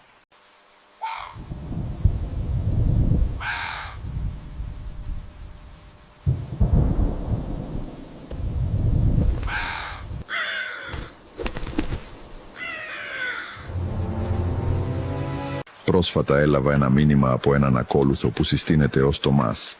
Δουλεύει ως νυχτερινός νοσοκόμος σε ένα δημόσιο νοσοκομείο στην Γκουανταλαχάρα, Μεξικό, και όσα μου είπε με άφησαν χωρίς ύπνο για πολλές νύχτες. Αν σου αρέσει αυτό το είδος περιεχομένου και θέλεις να ακούσεις περισσότερες ιστορίες όπως αυτή, θυμήσου να εγγραφείς στο κανάλι. Τώρα, όσα έζησε ο Τομάς συνέβησαν κατά τη διάρκεια μιας νυχτερινής βάρδιας, σε έναν όροφο του νοσοκομείου όπου οι ασθενείς πάντα έβγαιναν καλύτερα από ό,τι μπήκαν. Πάντα, χωρίς εξαιρέσεις. Και κανείς δεν αναρωτιόταν γιατί μέχρι που ο Τομάς άρχισε να παρατηρεί κάτι που δεν τέριαζε με τίποτα από όσα είχε σπουδάσει στα χρόνια της καριέρας του. Δουλεύω 9 χρόνια ως νοσοκόμος, τα πρώτα 3 σε μικρές κλινικές, τα τελευταία 6 στο μεγαλύτερο δημόσιο νοσοκομείο της πόλης. Δεν είναι ένα πολυτελές ή μοντέρνο μέρος. Είναι ένα από αυτά τα νοσοκομεία όπου πρέπει να είσαι ευγνώμων που λειτουργεί, με μακριούς διαδρόμους, φώτα που αναβοσβήνουν από καιρό σε καιρό και εκείνη την ιδιαίτερη μυρωδιά που όλοι γνωρίζουν, μείγμα απολυμαντικού, πλαστικού και στα στάγναντα αέρα. Δουλεύω τη νυχτερινή βάρδια γιατί η αλήθεια είναι ότι μου αποδίδει καλύτερα. Από τις 11 το βράδυ έως τις 7 το πρωί. Είναι μια ήσυχη βάρδια, ειδικά μεταξύ 2 και 5. Οι ασθενείς κοιμούνται, οι συγγενείς έχουν φύγει και μένεις μόνος με το βόμβο των μηχανημάτων και τον ήχο των παπουτσιών πάνω στο λινέλαιο. Όταν ήρθα στο νοσοκομείο πριν από 6 χρόνια, μου ανέθεσαν τον 4ο όροφο. Ένας κανονικός όροφος νοσηλείας, με δωμάτια 2 κλινών, ασθενείς με διάφορες παθήσεις. Ρουτίνα. Εύκολο να προσαρμοστείς. Αλλά 1 χρόνο αργότερα, λόγω αλλαγών στη διανομή προσωπικού, με μετέφεραν στον 7ο όροφο. Ο 7ος όροφος δεν ήταν όπως οι άλλοι. Για αρχή, ήταν ο ψηλότερος όροφος του κτηρίου και είχε λιγότερα δωμάτια. Ενώ οι άλλοι όροφοι είχαν 12 ή 15 δωμάτια, ο 7ος είχε μόνο 8. Τα δωμάτια ήταν μεγαλύτερα, πιο απομονωμένα. Οι διάδρομοι ήταν πιο σκοτεινοί, γιατί οι μισές από τις λάμπες ήταν πάντα εκτός λειτουργίας και κανείς δεν τις επισκέβαζε, ανεξάρτητα από το πόσες φορές αναφέρονταν. Το πρώτο που παρατήρησα ήταν ότι οι ασθενείς στον 7ο όροφο ανάρρωναν γρήγορα. Όχι γρήγορα με την κανονική έννοια ότι οι θεραπείες λειτουργούσαν καλά. Γρήγορα με έναν τρόπο που δεν είχε ιατρικό νόημα. Άνθρωποι που έφταναν με σοβαρές καταστάσεις, που σύμφωνα με τους γιατρούς χρειαζόταν εβδομάδες ανάρρωσης, έβγαιναν σε 3 ή 4 ημέρες. Ασθενείς που δεν έπρεπε να μπορούν να περπατούν, περπατούσαν. Ασθενείς που δεν έπρεπε να μπορούν να μιλούν, μιλούσαν. Οι γιατροί το παρατηρούσαν και το απέδιδαν σε καλή τύχη, στην αποτελεσματικότητα της θεραπείας, σε κάθε πράγμα που δεν απαιτούσε να αναρωτηθούν πολύ βαθιά. Οι άλλοι νοσοκόμοι του ορόφου δεν μιλούσαν γι' αυτό. Όταν το ανέφερα, άλλαζαν θέμα με μια ταχύτητα που μου φαινόταν ύποπτη. Η πρώτη φορά που κάτι μου φάνηκε πραγματικά παράξενο ήταν μια Τρίτη. Ήταν 3 το πρωί. Έκανα την περιπολία ελέγχοντας τους ασθενείς, ελέγχοντας τα ζωτικά σημεία στους monitors. Έφτασα στο δωμάτιο 704, το τελευταίο στο τέλος του διαδρόμου. Σε εκείνο το δωμάτιο υπήρχε ένας ηλικιωμένος κύριος. Ένας κύριος που ονομαζόταν Δον Εστέμπαν. Είχε έρθει 2 μέρες πριν με σοβαρό πρόβλημα στους πνεύμονες. Όταν μπήκε, δεν μπορούσε να αναπνεύσει χωρίς τη μηχανή οξυγόνου. Οι βιοψίες του έδειχναν εκτενή βλάβη. Ο γιατρός είπε στην οικογένεια ότι ήταν θέμα χρόνου. Όταν μπήκα στο δωμάτιο για να ελέγξω τα σημεία του, ο Δον Εστέμπαν ήταν ξύπνιος, καθισμένος στο κρεβάτι, χωρίς τη μάσκα οξυγόνου, αναπνέοντας με απόλυτη κανονικότητα. Τα μάγουλά του είχαν χρώμα, τα μάτια του ήταν καθαρά. Στάθηκα στην πόρτα, έκπληκτος. Τον ρώτησα πώς αισθανόταν. «Καλύτερα», είπε. «Πολύ καλύτερα». Εξέτασα τα σημάδια. Ο κορεσμός οξυγόνου ήταν τέλειος. Ο καρδιακός ρυθμός ήταν σταθερός. Όλα ήταν καλά. Πολύ καλά. Τον ρώτησα αν είχε χρειαστεί κάτι κατά τη διάρκεια της νύχτας, αν είχε έρθει κάποιος να τον ελέγξει. Και τότε είπε κάτι που μου έμεινε στο μυαλό για εβδομάδες. «Ναι», είπε ο κύριος Εστεμπάν. «Ήρθε η δεσποινής». Όπως πάντα. Τον ρώτησα σε ποια δεσποινίδα αναφερόταν. Ο κύριος με κοίταξε με μια ήρεμη, σχεδόν φιλική έκφραση. «Η δεσποινής που έρχεται κάθε βράδυ. Αυτή που κάθεται με τους ασθενείς». Τον ρώτησα πώς φαίνεται, πώς θα την περιέγραφε. «Είναι ψηλή», είπε. «Έχει μακριά σκούρα μαλλιά, σκούρα ρούχα επίσης. Δεν μιλάει πολύ. Απλά κάθεται και σου βάζει το χέρι στο μέτωπο. Και νιώθεις καλύτερα αμέσως». Του χαμογέλασα και του είπα ότι πιθανότατα αναφερόταν σε άλλη νοσοκόμα ή ότι ίσως είχε ονειρευτεί. Τον ευχαρίστησα και βγήκα από το δωμάτιο.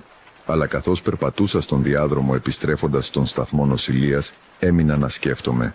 Στον 7ο όροφο δεν υπήρχε άλλη νοσοκόμα κατά τη διάρκεια της νυχτερινής βάρδιας. Μόνο εγώ. Αυτή την ίδια νύχτα, τις επόμενες μέρες, άρχισα να δίνω περισσότερη προσοχή. Εξέτασα τα δωμάτια με περισσότερη προσοχή. Τίποτα δεν ήταν εκτός του κανονικού, εκτός από τους ασθενείς που βελτιώνονταν με απίθανη ταχύτητα. Αλλά τις επόμενες νύχτες, περισσότεροι από έναν ασθενής ανέφεραν το ίδιο. Η κυρία, η γυναίκα με τα μακριά μαλλιά που ερχόταν να τους επισκεφτεί τη νύχτα, πάντα όταν ήταν ξύπνη στις 3 ή 4 το πρωί. Πάντα η ίδια περιγραφή. Ψηλή, σκοτεινά ρούχα, μακριά μαλλιά, κρύα χέρια. Μία νύχτα αποφάσισα να μείνω ξύπνιος όλη τη νύχτα και να περιπολώ τον διάδρομο κάθε 15 λεπτά. Αν κάποιος έμπαινε στα δωμάτια, θα τον έβλεπα. Δεν υπήρχε άλλη είσοδος στον όροφο εκτός από τη σκάλα και το ασανσέρ και είχα άμεση θέα και στις 2 από τον σταθμό της νοσοκόμας. Τίποτα. Δεν είδα κανέναν να μπαίνει. Δεν είδα κανέναν να βγαίνει. Ο διάδρομος ήταν άδειος όλη τη νύχτα. Την επόμενη μέρα, μια νέα ασθενής, μια νεαρή γυναίκα που ονομάζεται Πατρίσια, μου είπε ότι τη νύχτα κάποιος την είχε ξυπνήσει. Είπε ότι ένιωσε ένα κρύο χέρι στο μέτωπό της και άνοιξε τα μάτια της. Μια γυναίκα καθόταν δίπλα από το κρεβάτι της, την κοιτούσε. «Πώς την έβλεπες?» τη ρώτησα. Η Πατρίσια σιώπησε για μια στιγμή. «Δεν την έβλεπα ακριβώς», είπε. «Ήταν σκοτεινή, σαν μια σκιά με μορφή, αλλά ένιωθα ότι ήταν πραγματική. Ένιωθα ότι ήταν εκεί». Τη ρώτησα αν της είπε κάτι, αν της έκανε κάτι. «Όχι», είπε η Πατρίσια. «Απλά καθόταν και ένιωθα ήρεμη, σαν να με προσέχει κάποιος». Η Πατρίσια βγήκε από το νοσοκομείο 2 μέρες αργότερα, χωρίς ανάγκη για χειρουργείο, χωρίς ανάγκη για εντατική θεραπεία. Ο γιατρός την εξέτασε 3 φορές γιατί δεν μπορούσε να κατανοήσει την βελτίωση. Συνέχισα να ερευνώ. Άρχισα να εξετάζω τους φακέλους των ασθενών στον 7ο όροφο των τελευταίων 3 ετών. Έγινε συνήθεια για μένα να αναζητώ πρότυπα. Τα δεδομένα ήταν εκεί, καθαρά και σαφή. Ο μέσος χρόνος παραμονής στον 7ο όροφο ήταν σημαντικά μικρότερος από ό,τι στους άλλους ορόφους. Οι μετεγχειρητικές επιπλοκές στον 7ο ήταν σχεδόν ανύπαρκτες. Τα αποτελέσματα των εργαστηρίων βελτιώνονταν με έναν τρόπο που οι γιατροί δεν μπορούσαν να εξηγήσουν με τις θεραπείες που εφαρμόζονταν. Ο όροφος 7 είχε ένα ποσοστό αποκατάστασης που ήταν στατιστικά αδύνατο. Αλλά κανείς δεν μιλούσε γι' αυτό. Αυτό με αναστάτωσε περισσότερο από τα ίδια τα δεδομένα. Μια νύχτα, απελπισμένος να καταλάβω, πήγα να μιλήσω με μια νοσοκόμα της απογευματινής βάρδιας που γνώριζα εδώ και χρόνια. Την έλεγαν Κάρμεν. Ήταν ένα από τα λίγα άτομα στο νοσοκομείο που πάντα ήταν ειλικρινής μαζί μου. Τη ρώτησα αν ήξερε κάτι για τον όροφο 7. Για την κυρία που ανέφεραν οι ασθενείς. Η Κάρμεν με κοίταξε για αρκετά δευτερόλεπτα χωρίς να πει τίποτα. Έπειτα ανέπνευσε βαθιά και μίλησε χαμηλόφωνα. «Ναι, ξέρω τι είναι», είπε. «Και όχι μόνο εγώ. Σχεδόν όλοι όσοι έχουν δουλέψει σε αυτόν τον όροφο το ξέρουν. Κανείς δεν μιλά γι' αυτό γιατί κανείς δεν θέλει να φανεί τρελός». Τη ζήτησα να μου πει περισσότερα. Η Κάρμεν σκύψε προς το μέρος μου, σαν να μην ήθελε να ακούσει κανείς άλλος. Πριν από πολλά χρόνια, πριν φτάσω στο νοσοκομείο, υπήρχε μια νοσοκόμα που δούλευε στον 7ο όροφο. Τη λέγανε Λουσία. Ήταν μια πολύ αφοσιωμένη γυναίκα. Φρόντιζε τους ασθενείς της με μια αφοσίωση που οι άλλοι δεν είχαν. Έμενε μαζί τους τις νύχτες, τους διάβαζε, τους κρατούσε παρέα. Οι ασθενείς την λάτρευαν. Η Κάρμεν έκανε μια παύση. Η Λουσία αρρώστησε. Έναν καρκίνο λένε. Προχώρησε γρήγορα. Ήταν περίπου 35 χρονών όταν πέθανε. Το νοσοκομείο την τίμησε. Έβαλαν μια πλάκα κάπου. Δεν ξέρω πού. Αλλά αυτό ήταν όλο που έκαναν. Τη ρώτησα τι σχέση είχε αυτό με όσα μου έλεγαν οι ασθενείς. Η Κάρμεν με κοίταξε στα μάτια. Μετά τον θάνατο της Λουσίας, οι ασθενείς του 7ου ορόφου άρχισαν να βελτιώνονται. Όχι σταδιακά, ξαφνικά. Και άρχισαν να αναφέρουν νυχτερινές επισκέψεις. Μια γυναίκα. Ψηλή, με μακριά σκούρα μαλλιά, κρύα χέρια. Πάντα στις 3 τα ξημερώματα. Ο αέρας εκείνη τη στιγμή φάνηκε πιο βαρύς. Αναρωτήθηκα αν η Κάρμεν μου έλεγε ψέματα, αν αυτό ήταν μια ιστορία που κυκλοφορούσε μεταξύ του προσωπικού. Αλλά η Κάρμεν δεν ήταν του τύπου που εφευρίσκει ιστορίες.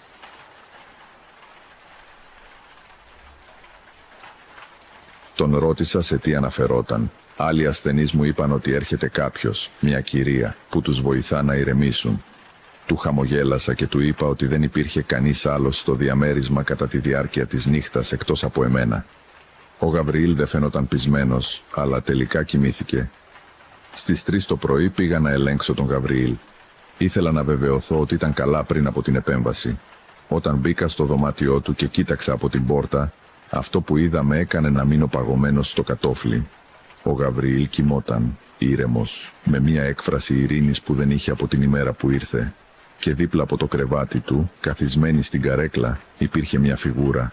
Δεν την έβλεπα με λεπτομέρεια. Ήταν περισσότερο σαν μια παρουσία στο σκοτάδι, μια μορφή που δεν τέριαζε με τον υπόλοιπο χώρο. Σκοτεινή, ασαφής, αλλά σίγουρα εκεί. Μπορούσα να την αισθανθώ. Ο αέρας γύρω της ήταν πιο κρύος από τον υπόλοιπο χώρο του δωματίου. Δεν κινήθηκα, δεν ανέπνευσα, μόνο παρακολούθησα. Η φιγούρα δεν κινήθηκε επίσης, μόνο ήταν εκεί καθισμένη, με το ένα χέρι στην καρέκλα. Δεν άγγιζε τον Γαβριήλ, αλλά ήταν κοντά, πολύ κοντά. Μετά από αρκετά δευτερόλεπτα, ίσως 1 λεπτό, που φάνηκαν μια αιωνιότητα, η φιγούρα κινήθηκε, όχι με γρήγορο ή επιθετικό τρόπο. Με απαλό, σχεδόν ευαίσθητο τρόπο. Κλήθηκε προς τον Γαβριήλ, σαν να πλησίαζε για να του πει κάτι. Και μετά, αργά, σαν να διαλυόταν στο σκοτάδι του δωματίου, εξαφανίστηκε. Ο Γαβριήλ κινήθηκε στο κρεβάτι, τακτοποιήθηκε και συνέχισε να κοιμάται. Εγώ έμεινα στην πόρτα για αρκετά δευτερόλεπτα ακόμα. Το δωμάτιο φαινόταν διαφορετικό τώρα, πιο ζεστό. Ο αέρας είχε ομαλοποιηθεί. Ήταν σαν η παρουσία να μην είχε υπάρξει ποτέ. Ο Γαβριήλ δεν χρειάστηκε χειρουργείο. Το επόμενο πρωί, όταν ο γιατρός τον εξέτασε, οι εξετάσεις που είχαν δείξει την ανάγκη παρέμβασης παρουσίαζαν εντελώς διαφορετικά αποτελέσματα. Το πρόβλημα είχε εξαφανιστεί. Ο γιατρός τον εξέτασε 3 φορές γιατί δεν καταλάβαινε. Οι εξετάσεις που έγιναν εκείνο το πρωί ήταν μη αναπαραγώγημες. Δεν υπήρχε ιατρική εξήγηση. Ο Γαβριήλ βγήκε από το νοσοκομείο την ίδια μέρα. Είμαι στον 7ο όροφο εδώ και 4 χρόνια από τότε που άρχισα να παρατηρώ όλα αυτά. Κάθε βράδυ που δουλεύω, νιώθω την παρουσία της. Μερικές φορές τη βλέπω σαν μια σκιά στους διαδρόμους. Οι περισσότερες φορές απλώς την αισθάνομαι. Ένα απαλό κρύο, μια αλλαγή στον αέρα, η αίσθηση ότι δεν είμαι μόνος στο διάδρομο. Δεν φοβάμαι αυτήν. Είναι το πιο παράξενο από όλα αυτά. Όταν τη νιώθω κοντά, η αίσθηση δεν είναι τρόμος. Είναι κάτι πιο κοντά στην παρέα. Σαν να περιφέρεται κάποιος που νοιάζεται, φροντίζοντας. Αλλά υπάρχει ένα πράγμα που με αναστάτωσε και είναι ο λόγος που αποφάσισα να μοιραστώ αυτή την ιστορία. Πριν 3 μήνες άρχισα να έχω όνειρα. Όχι κανονικά όνειρα. Όνειρα όπου ήμουνα στο νοσοκομείο, στον 7ο όροφο. Αλλά όλα ήταν διαφορετικά. Οι διάδρομοι ήταν άδειοι. Τα φώτα ήταν σβηστά και περπατούσα στο σκοτάδι χωρίς να μπορώ να βρω την έξοδο. Σε αυτά τα όνειρα ήταν μαζί μου. Όχι σαν σκιά, όχι σαν ασαφής παρουσία. Την έβλεπα, καθαρά. Μια ψηλή γυναίκα με μακριά σκούρα μαλλιά, ντυμένη στα σκοτεινά. Τα μάτια της δεν είχαν χρώμα, όπως είχε περιγράψει η Κάρμεν. Αλλά στα όνειρα δεν με τρόμαζε. Με κοίταζε με μια έκφραση που ερμήνευσα ως αναγνώριση ή ίσως ως ευγνωμοσύνη. Στο τελευταίο όνειρο που είχα πριν από 1 εβδομάδα μίλησε. «Ευχαριστώ που έμεινες», είπε. Η φωνή της ήταν απαλή, βαριά, ήρεμη. Τη ρώτησα στο όνειρο γιατί ήταν εκεί. «Γιατί χρειάζονται κάποιον να είναι εδώ», είπε. Τη ρώτησα αν ήταν η Λουσία. Δεν απάντησε άμεσα. Απλά με κοίταξε για μια μακρά στιγμή. Και μετά, με μια έκφραση που δεν μπορώ να ξεχάσω, είπε: «Όταν δεν μπορείς πια να τους φροντίσεις, εγώ θα είμαι εδώ». Ξύπνησα ιδρωμένος. Από τότε σκέφτομαι αυτή τη φράση. Στο τι σημαίνει. Είμαι νοσηλευτής εδώ και 9 χρόνια. Το σώμα μου δεν είναι το ίδιο με όταν άρχισα. Η υγεία μου έχει επιδεινωθεί σιγά σιγά. Η νυχτερινή εργασία έχει το τίμημά της. Και κάθε βράδυ που εργάζομαι στον 7ο όροφο, η παρουσία είναι πιο κοντά. Όχι με απειλητικό τρόπο, με κοντινό τρόπο. Σαν να με γνωρίζει, σαν να με αξιολογεί. Δεν ξέρω αν είναι η Λουσία. Δεν ξέρω αν είναι κάτι άλλο. Μόνο ξέρω ότι είναι εκεί. Ότι φροντίζει αυτούς που χρειάζονται φροντίδα. Και ότι κάποια μέρα, όταν δεν μπορώ πια να είμαι σε αυτόν τον όροφο, αυτή θα είναι εκεί. Έτσι τελειώνει η ιστορία του Τομάς. Μου είπε ότι συνεχίζει να εργάζεται στον 7ο όροφο, ότι δεν έχει σχέδια να ζητήσει αλλαγή και ότι η σχέση με αυτή την παρουσία είναι δύσκολη να περιγραφεί. Δεν είναι φόβος, λέει, αλλά κάτι πιο κοντά στο να μοιράζεσαι έναν σκοπό. Είναι μία από τις πιο ενδιαφέρουσες ιστορίες που έχω λάβει, γιατί δεν είναι ένας κλασικός τρόμος. Είναι κάτι πιο ασαφές, πιο κοντά στην ανθρώπινη εμπειρία του να φροντίζεις άλλους. Αν αυτή η ιστορία σου προκάλεσε κάποια ερώτηση ή σκέψη, θα ήθελα πολύ να το αφήσεις στα σχόλια. Και αν έχεις δουλέψει ποτέ σε νοσοκομείο και έχεις νιώσει ότι δεν ήσουν μόνος, αυτό είναι ακριβώς αυτό που θέλω να ακούσω. Πρόσεχε πολύ. Τα λέμε σύντομα.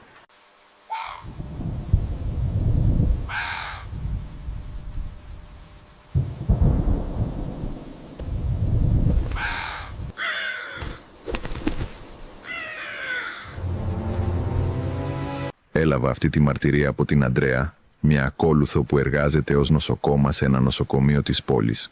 Όταν διάβασα το μήνυμά της, χρειάστηκε να το ξαναδιαβάσω 3 φορές για να βεβαιωθώ ότι το κατάλαβα καλά. Αν έχεις κι εσύ κάτι να πεις, κάτι που σου έχει συμβεί και δεν μπορείς να εξηγήσεις, άφησέ το στα σχόλια. Με συγκινεί κάθε φορά που μοιράζεστε τις εμπειρίες σας μαζί μου. Τώρα, άσε με να σου πω τι έζησε η Αντρέα κατά τη διάρκεια των νυχτερινών της βαρδιών στην παιδιατρική κλινική. Μια εμπειρία που την έκανε να αμφισβητήσει όλα όσα πίστευε ότι ήξερε για τη ζωή και τον θάνατο. Δουλεύω 11 χρόνια ως νοσοκόμα, αλλά αυτό που μου συνέβη πριν από 2 χρόνια με έκανε να σκεφτώ σοβαρά να εγκαταλείψω αυτή την επαγγελματική πορεία για πάντα. Ακόμα δεν το έχω κάνει, γιατί στο βάθος ξέρω ότι τα παιδιά με χρειάζονται, αλλά υπάρχουν νύχτες που δυσκολεύομαι να μπω σε αυτό το νοσοκομείο, γνωρίζοντας όσα ξέρω τώρα.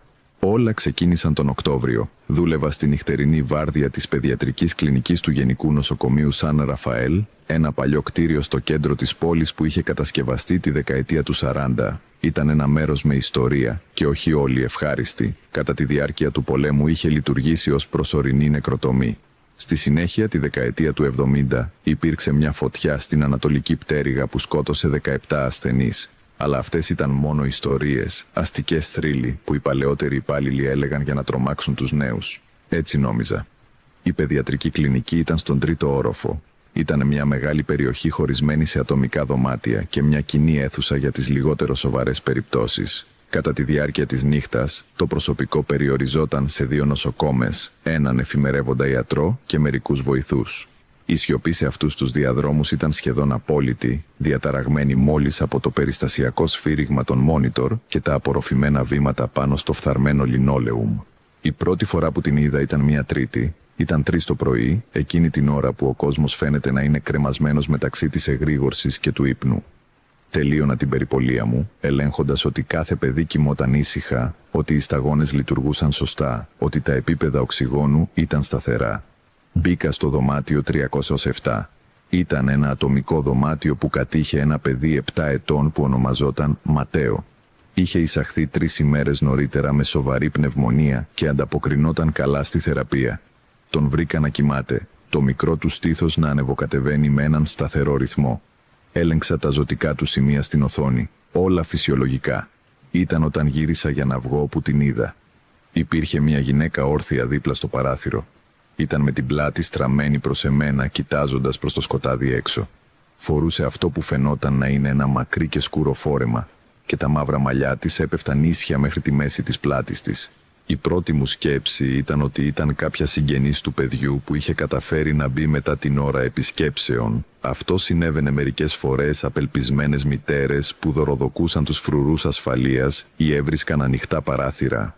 «Συγγνώμη», είπα χαμηλόφωνα για να μην ξυπνήσω τον Ματέο. «Οι επισκέψεις τελείωσαν στις 9. Θα πρέπει να...» Γύρισε και δεν είχε πρόσωπο. Θέλω να πω, είχε τη δομή ενός προσώπου, το σχήμα ενός κεφαλιού, τα μαλλιά να το περιβάλλουν, αλλά όπου έπρεπε να είναι τα μάτια, η μύτη, το στόμα, υπήρχε μόνο μία αλία και λευκή επιφάνεια, σαν άβαφη πορσελάνη. Φώναξα. Δεν μπορούσα να το αποφύγω. Ένας σύντομος και οξύς ήχος που ξύπνησε αμέσως το Ματέο. Το παιδί σηκώθηκε στο κρεβάτι, τρομαγμένο και αποπροσανατολισμένο. «Τι συμβαίνει», ρώτησε με νησταγμένη φωνή. Ανοιγόκλεισα τα μάτια και η γυναίκα είχε εξαφανιστεί. Το παράθυρο ήταν κλειστό. Το δωμάτιο ήταν άδειο εκτός από τον Ματέο και εμένα. «Τίποτα, αγάπη», κατάφερα να πω, αναγκάζοντας ένα χαμόγελο ενώ η καρδιά μου χτυπούσε δυνατά στο στήθος μου. Απλώς τρόμαξα με μια σκιά. «Γύρνα να κοιμηθείς». Τακτοποίησα τις κουβέρτες με τρεμάμενα χέρια και βγήκα από το δωμάτιο. Στον διάδρομο στηρίχτηκα στον τοίχο, προσπαθώντας να ανακτήσω την ψυχραιμία μου. Τι στο διάολο είχε συμβεί? Μια ψευδαίσθηση? Η κούραση να μου παίζει κακό παιχνίδι. Η Μαριάννα, η άλλη νοσοκόμα της βάρδιας, με βρήκε εκεί. «Είσαι καλά, σε άκουσα να φωνάζεις». Εγώ νόμιζα ότι είδα κάτι, κάποιον, αλλά δεν ήταν κανείς. Η Μαριάννα με κοίταξε με μια περίεργη έκφραση. Μετά χαμήλωσε τη φωνή της. «Σε ποιο δωμάτιο?» «Στο 307, με το παιδί Ματέο». Αυτή χλώμιασε εμφανώς. «Αντρέα, αυτό το δωμάτιο έχει ιστορία». Με πήγε στο δωμάτιο των νοσοκόμων, μας έφτιαξε καφέ από την καφετιέρα που ήταν πάντα αναμένη και μου διηγήθηκε. Πριν 20 χρόνια, το δωμάτιο 307 είχε καταληφθεί από ένα κορίτσι 8 ετών που ονομαζόταν Σοφία. Είχε εισαχθεί με προχωρημένη λευχαιμία. Η μητέρα της, μια γυναίκα που ονομαζόταν Ελένα Μοράλες, σχεδόν ζούσε στο νοσοκομείο, αρνούμενη να αφήσει την κόρη της μόνη ούτε στιγμή. Αλλά οι θεραπείες δεν λειτουργήσαν. Η Σοφία χειροτέρευε γρήγορα. Οι γιατροί είπαν στην Ελένα ότι ήταν θέμα ημερών, ίσως ωρών. Η σύσταση ήταν να την κρατήσουν άνετη, να την αφήσουν να φύγει ήσυχα. Η Ελένα δεν μπορούσε να το αποδεχτεί. Άρχισε να συμπεριφέρεται περίεργα, μου είπε η Μαριάννα, τα χέρια της να τρέμουν ελαφρώς γύρω από την κούπα του καφέ της. Έφερνε παράξενα πράγματα στο νοσοκομείο. Μαύρα κεριά, βότανα που μύριζαν απέσια, φιάλες με υγρά που ποτέ δεν μάθαμε τι ήταν.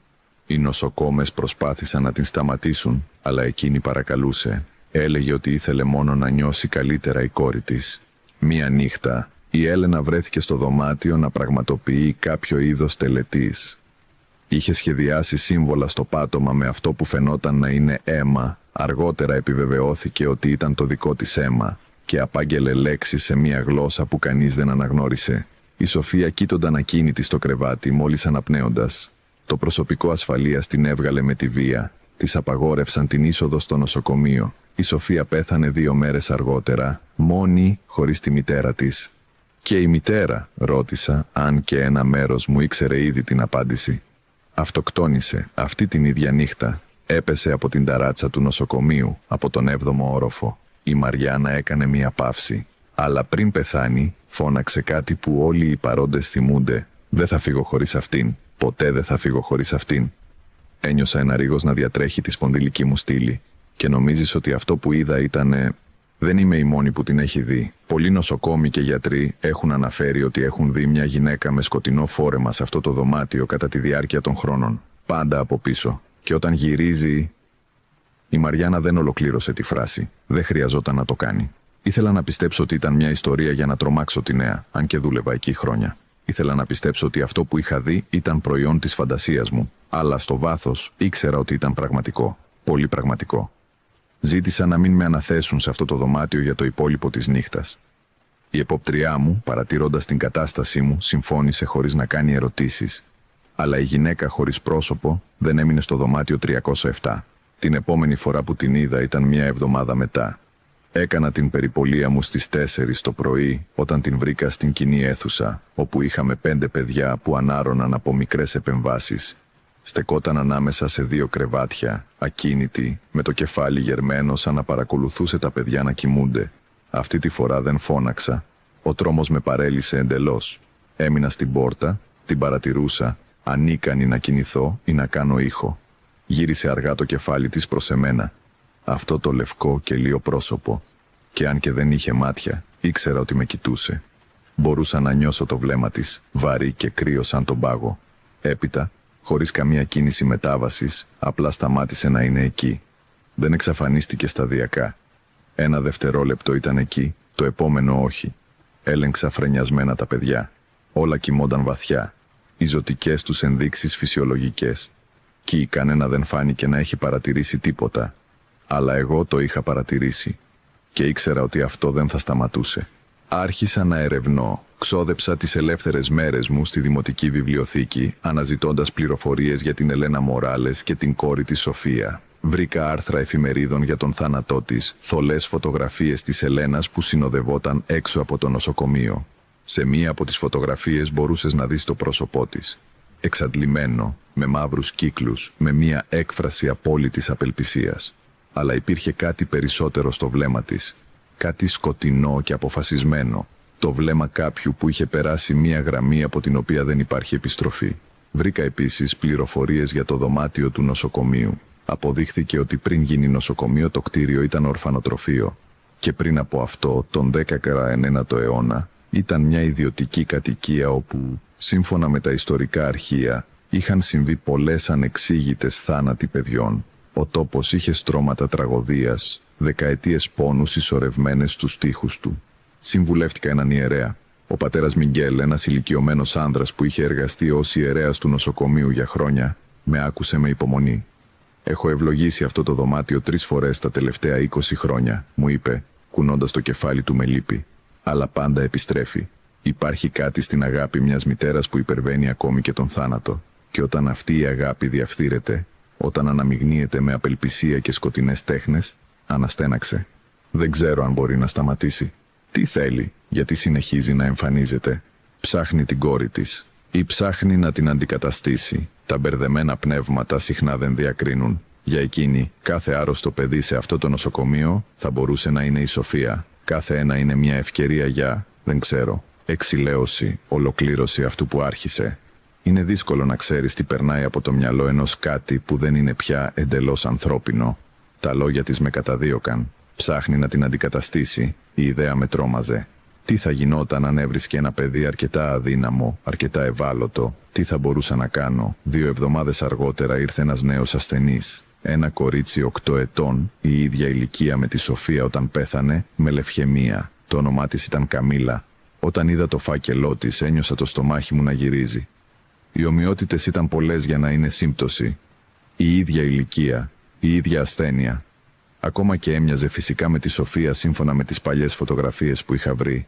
Καστανά μαλλιά, μεγάλα μάτια, λεπτή σιλουέτα. Και φυσικά της δόθηκε το δωμάτιο 307. Παρακάλεσα τη διευθύντριά μου να την αλλάξει δωμάτιο. Εφήρα δικαιολογίες, προβλήματα με τον εξοπλισμό, διαρροές στην οροφή, οτιδήποτε. Αλλά το νοσοκομείο ήταν γεμάτο και δεν υπήρχαν άλλα διαθέσιμα ιδιωτικά δωμάτια. Η Καμίλα χρειαζόταν απομόνωση λόγω του εξασθενημένου ανοσοποιητικού της συστήματος.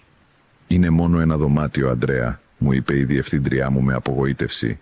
«Ξέρω ότι κυκλοφορούν ιστορίες, αλλά είναι μόνο αυτό, ιστορίες. Συγκεντρώσου στη δουλειά σου». Δεν μπορούσα να τις εξηγήσω. Θα φαινόμουν τρελή. Ίσως ήδη ήμουνα. Την πρώτη νύχτα της Καμίλας στο νοσοκομείο προσφέρθηκα εθελοντικά για επιπλέον βάρδια. Δεν θα άφηνα αυτό το κορίτσι μόνο με οτιδήποτε παραμονεύει σε αυτό το δωμάτιο. Η μητέρα της Καμίλας, μια γυναίκα που ονομάζεται Πατρίσια, ήταν μαζί της. Φαινόταν εξαντλημένη, κατεστραμμένη από την ανησυχία. Μου θύμιζε τόσο πολύ τις φωτογραφίες της Ελένας που με πονούσε να την κοιτάω. «Θα είναι καλά το κορίτσι μου?» με ρώτησε, τα μάτια της οικετευτικά αναζητώντας μια απάντηση που δεν μπορούσα να της δώσω. «Θα κάνουμε ό,τι είναι δυνατόν», ήταν το μόνο που μπόρεσα να πω.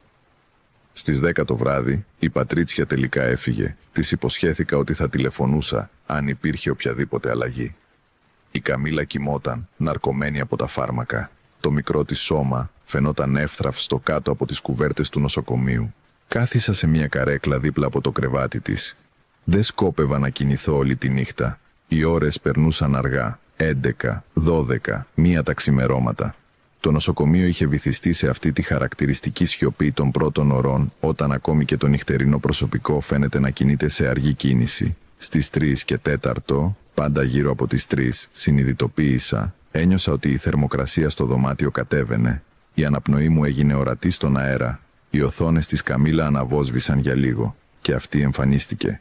Αυτή τη φορά δεν ήταν δίπλα από το παράθυρο. Ήταν ακριβώς απέναντι από το κρεβάτι, κοιτάζοντας την Καμίλα. Το άψυχο κεφάλι της κεκλειμένο σε μια αγωνία που υποδήλωνε τρυφερότητα, περιέργεια. Σηκώθηκα αργά, τοποθετώντας τον εαυτό μου ανάμεσα σε αυτήν και το κορίτσι. «Όχι», είπα. Η φωνή μου τρεμούλιαζε, αλλά ήταν σταθερή. «Δεν μπορείς να την έχεις. Δεν είναι η κόρη σου». Η γυναίκα χωρίς πρόσωπο έμεινε ακίνητη. Έπειτα, αργά, σήκωσε ένα χέρι. Τα δάχτυλά της ήταν μακριά, υπερβολικά μακριά, με αρθρώσεις που λυγίζονταν σε λάθος γωνίες. Ήθελε να φτάσει την Καμίλα. Άπλωσε εκείνο το φρικτό χέρι πάνω στον ώμο μου, κατευθυνόμενος προς το κορίτσι που κοιμόταν. «Όχι», φώναξα πιάνοντας τον καρπό του. Ήταν λάθος. Στη στιγμή που άγγιξα το δέρμα του, κρύο σαν πάγος, με μια υφή που δεν ήταν δέρμα ούτε ύφασμα, αλλά κάτι ενδιάμεσο, όλα άλλαξαν. Ξαφνικά δεν ήμουν πια στο δωμάτιο του νοσοκομείου. Ήμουν σε ένα άλλο μέρος, σκοτεινό. Κρύο. Μπορούσα να ακούσω μακρινές κραυγές, κραυγές παιδιών, κραυγές πόνου και φόβου. Και μέσα σε αυτή τη σκοτεινιά είδα την Έλενα Μοράλες. Όχι την εκδοχή χωρίς πρόσωπο και διαφθορά. Τη πραγματική γυναίκα, παγιδευμένη κάπου ανάμεσα στη ζωή και τον θάνατο. Ήταν γονατιστή, κλαίγοντας, με τα χέρια της απλωμένα μπροστά. Μπροστά της υπήρχε μια κλειστή πόρτα και από την άλλη πλευρά αυτής της πόρτας μπορούσα να ακούσω τη αδύναμη φωνή ενός κοριτσιού να φωνάζει «Μαμά, δεν μπορώ να την φτάσω», έκλαιγε η Έλενα. «Έκανα το τελετουργικό, πλήρωσα το τίμημα, αλλά κάτι πήγε στραβά. Είναι παγιδευμένη και δεν μπορώ να την φτάσω. Δεν μπορώ». Το κεφάλι της γύρισε προς το μέρος μου και τα μάτια της, εντελώς μαύρα, χωρίς καθόλου άσπρο, με τρυπούσαν με ένταση. «Βοήθησέ με, σε παρακαλώ. Θέλω μόνο να είμαι με την κόρη μου. Θέλω μόνο να είναι καλά. Είναι υπερβολικό να το ζητάω». Έπειτα, εκείνο το σκοτεινό μέρος διαλύθηκε και ξαναβρέθηκα στο δωμάτιο του νοσοκομείου. Ήμουν στο πάτωμα, τρέμοντας, με την Μαριάννα και τον εφημερεύοντα να σκύβουν από πάνω μου. «Άντρεα, τι συνέβη, σε βρήκαμε αναίσθητη», έλεγε η Μαριάννα, το πρόσωπό της γεμάτο ανησυχία. «Η γυναίκα, πού είναι?» «Δεν υπάρχει κανείς εδώ, μόνο εσύ και το κορίτσι». «Ποια γυναίκα?» Κοίταξα την Καμίλα. Ήταν ακόμα κοιμισμένη, αλλά οι ζωτικές της ενδείξεις έδειχναν κάτι περίεργο. Η θερμοκρασία της είχε πέσει 2 βαθμούς. Ο καρδιακός της ρυθμός ήταν πιο αργός από το κανονικό. «Κάτι της συμβαίνει», είπα, σηκωνόμενος με κόπο. «Πρέπει να κάνουμε κάτι. Τώρα».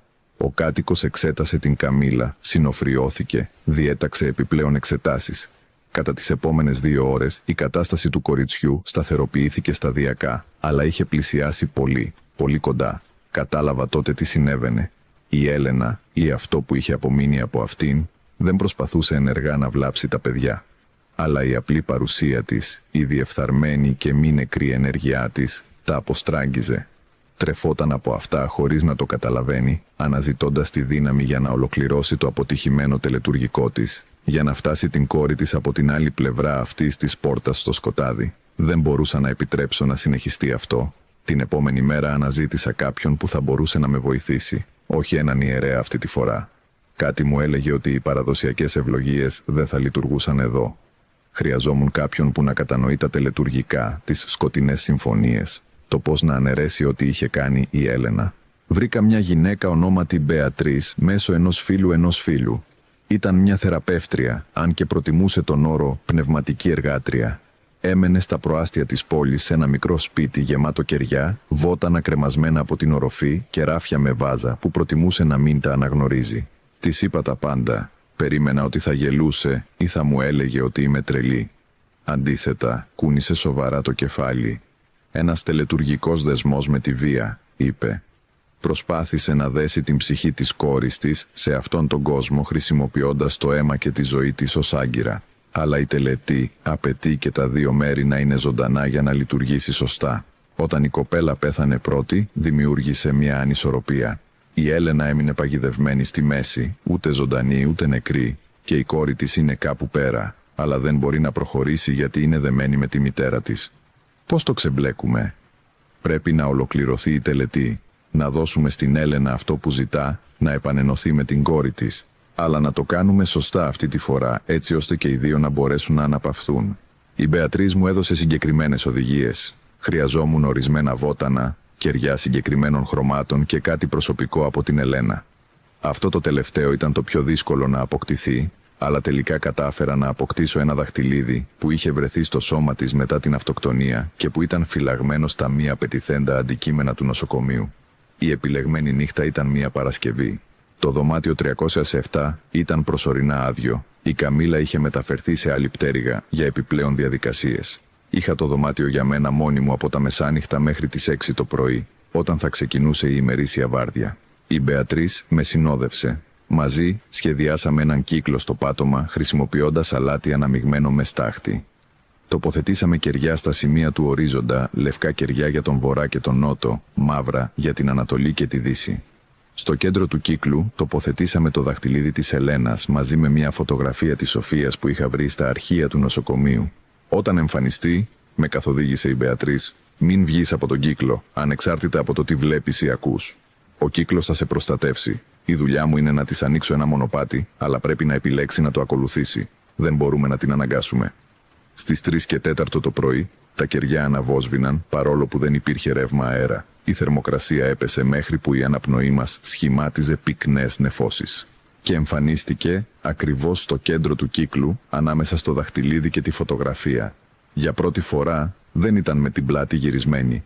Μας αντιμετώπιζε άμεσα, αυτό το λίο και χωρίς χαρακτηριστικά πρόσωπο στραμμένο προς εμάς.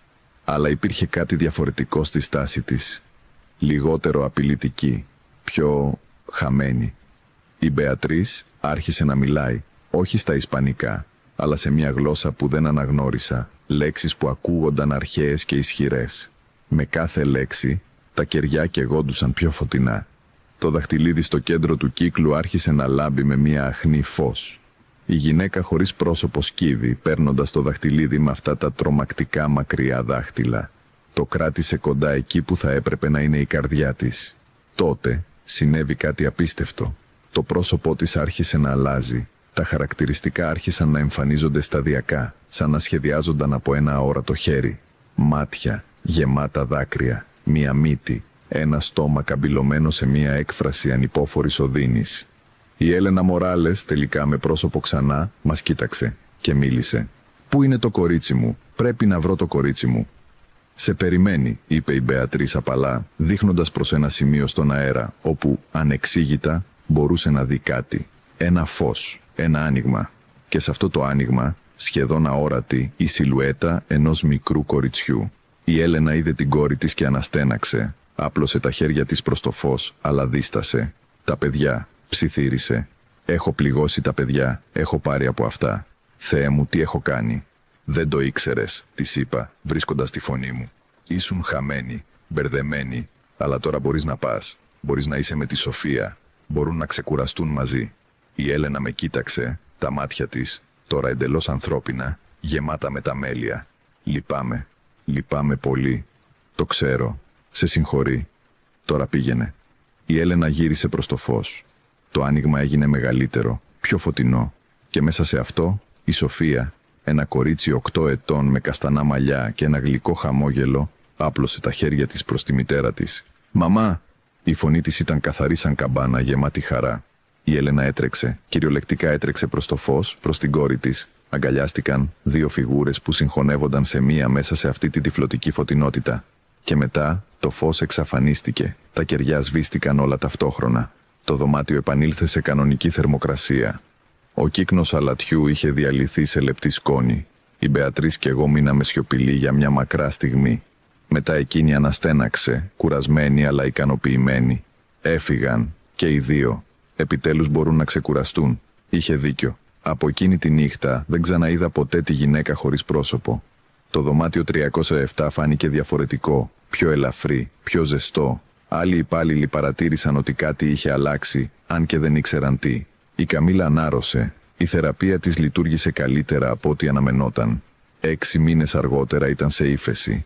Η μητέρα της μου στέλνει φωτογραφίες κάθε τόσο. Ένα χαμογελαστό κορίτσι που παίζει σε ένα πάρκο, τρέχει στην παραλία, ζει τη ζωή που η Σοφία ποτέ δεν μπόρεσε να έχει. Κάποιες φορές σκέφτομαι την Ελένα και την απεγνωσμένη της αγάπη που μετατράπηκε σε κάτι σκοτεινό. Σκέφτομαι πως η απώλεια μπορεί να διαφθείρει ακόμη και τα πιο αγνά συναισθήματα. Σκέφτομαι τη λεπτή γραμμή ανάμεσα στην αγάπη και την αιμονή, ανάμεσα στην επιθυμία να σώσεις κάποιον και στην καταστροφή τα πάντα στην προσπάθεια. Αλλά σκέφτομαι επίσης εκείνη τη στιγμή του τέλους, όταν μητέρα και κόρη τελικά ενώθηκαν, στην ειρήνη που είδα στα μάτια της Ελένας πριν το φως της πάρει, και μου αρέσει να πιστεύω ότι, όπου κι αν είναι τώρα, είναι μαζί και ευτυχισμένες. Συνεχίζω να εργάζομαι στο νοσοκομείο, στη παιδιατρική κλινική. Κάποιες φορές μου αναθέτουν ακόμη και το δωμάτιο 307 και δεν με τρομάζει πια. Είναι απλώς ένα δωμάτιο τώρα, γεμάτο παιδιά που χρειάζονται φροντίδα και ίαση. Αλλά έμαθα κάτι σημαντικό από όλα αυτά. Η αγάπη είναι η πιο ισχυρή δύναμη που υπάρχει. Μπορεί να υπερβεί τον θάνατο, να σπάσει τους νόμους της φύσης, να ανοίξει πόρτες ανάμεσα σε κόσμους. Αλλά μπορεί επίσης να διαφθαρεί, να γίνει τοξική, καταστροφική. Η αληθινή αγάπη Η υγιής αγάπη είναι αυτή που ξέρει πότε να αφήσει, αυτή που μπορεί να πει αντίο όταν είναι απαραίτητο, αυτή που μπορεί να αφήσει να φύγει, ακόμη και όταν πονάει περισσότερο από οτιδήποτε άλλο στον κόσμο. Η Έλενα ποτέ δεν έμαθε αυτό στη ζωή της, αλλά στο τέλος, όταν είχε την ευκαιρία να είναι ξανά με την κόρη της, το κατάλαβε. Και αυτή η τελική κατανόηση την απελευθέρωσε. Αυτές τις δύο τις απελευθέρωσε. Και με αυτό τελειώνει η μαρτυρία της Αντρέα. Αυτή συνεχίζει να εργάζεται σε αυτό το νοσοκομείο μέχρι σήμερα, φροντίζοντας τα παιδιά που έχουν τόσο ανάγκη. Αν αυτή η ιστορία σε συγκίνησε ή αν γνωρίζεις κάποιον που εργάζεται στον τομέα της υγείας και έχει ζήσει κάτι ανεξήγητο, θα ήθελα πολύ να το μοιραστείς στα σχόλια. Αυτές οι εμπειρίες μας θυμίζουν ότι υπάρχει περισσότερα σε αυτόν τον κόσμο από ό,τι μπορούμε να δούμε. Και αν απολαμβάνεις αυτό το είδος περιεχομένου, κάνε εγγραφή στο κανάλι. Κάθε εβδομάδα φέρνω νέες ιστορίες που αξίζει να ακούσεις. Κοιμήσου ήσυχα απόψε και θα τα πούμε στην επόμενη ιστορία.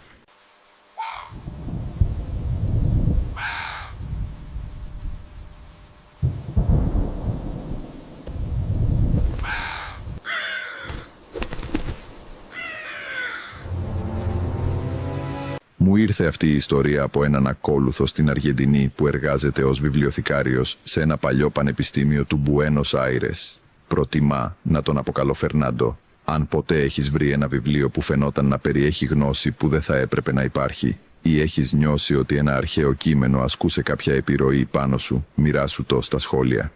Οι ιστορίες για καταραμένα κείμενα με γοητεύουν.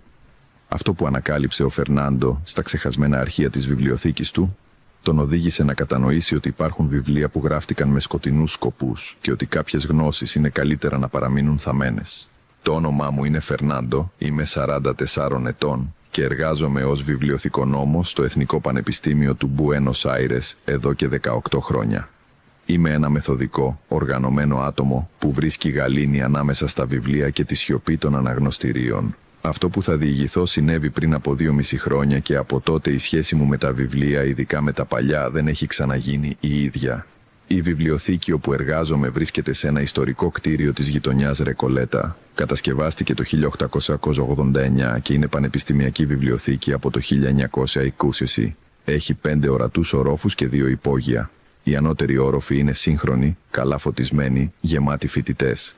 Αλλά τα υπόγεια είναι διαφορετικά. Ιδιαίτερα το δεύτερο υπόγειο, το πιο βαθύ επίπεδο, όπου φυλάσσουμε τα ιστορικά αρχεία, αρχαία χειρόγραφα και βιβλία που κανείς δεν συμβουλεύεται πια.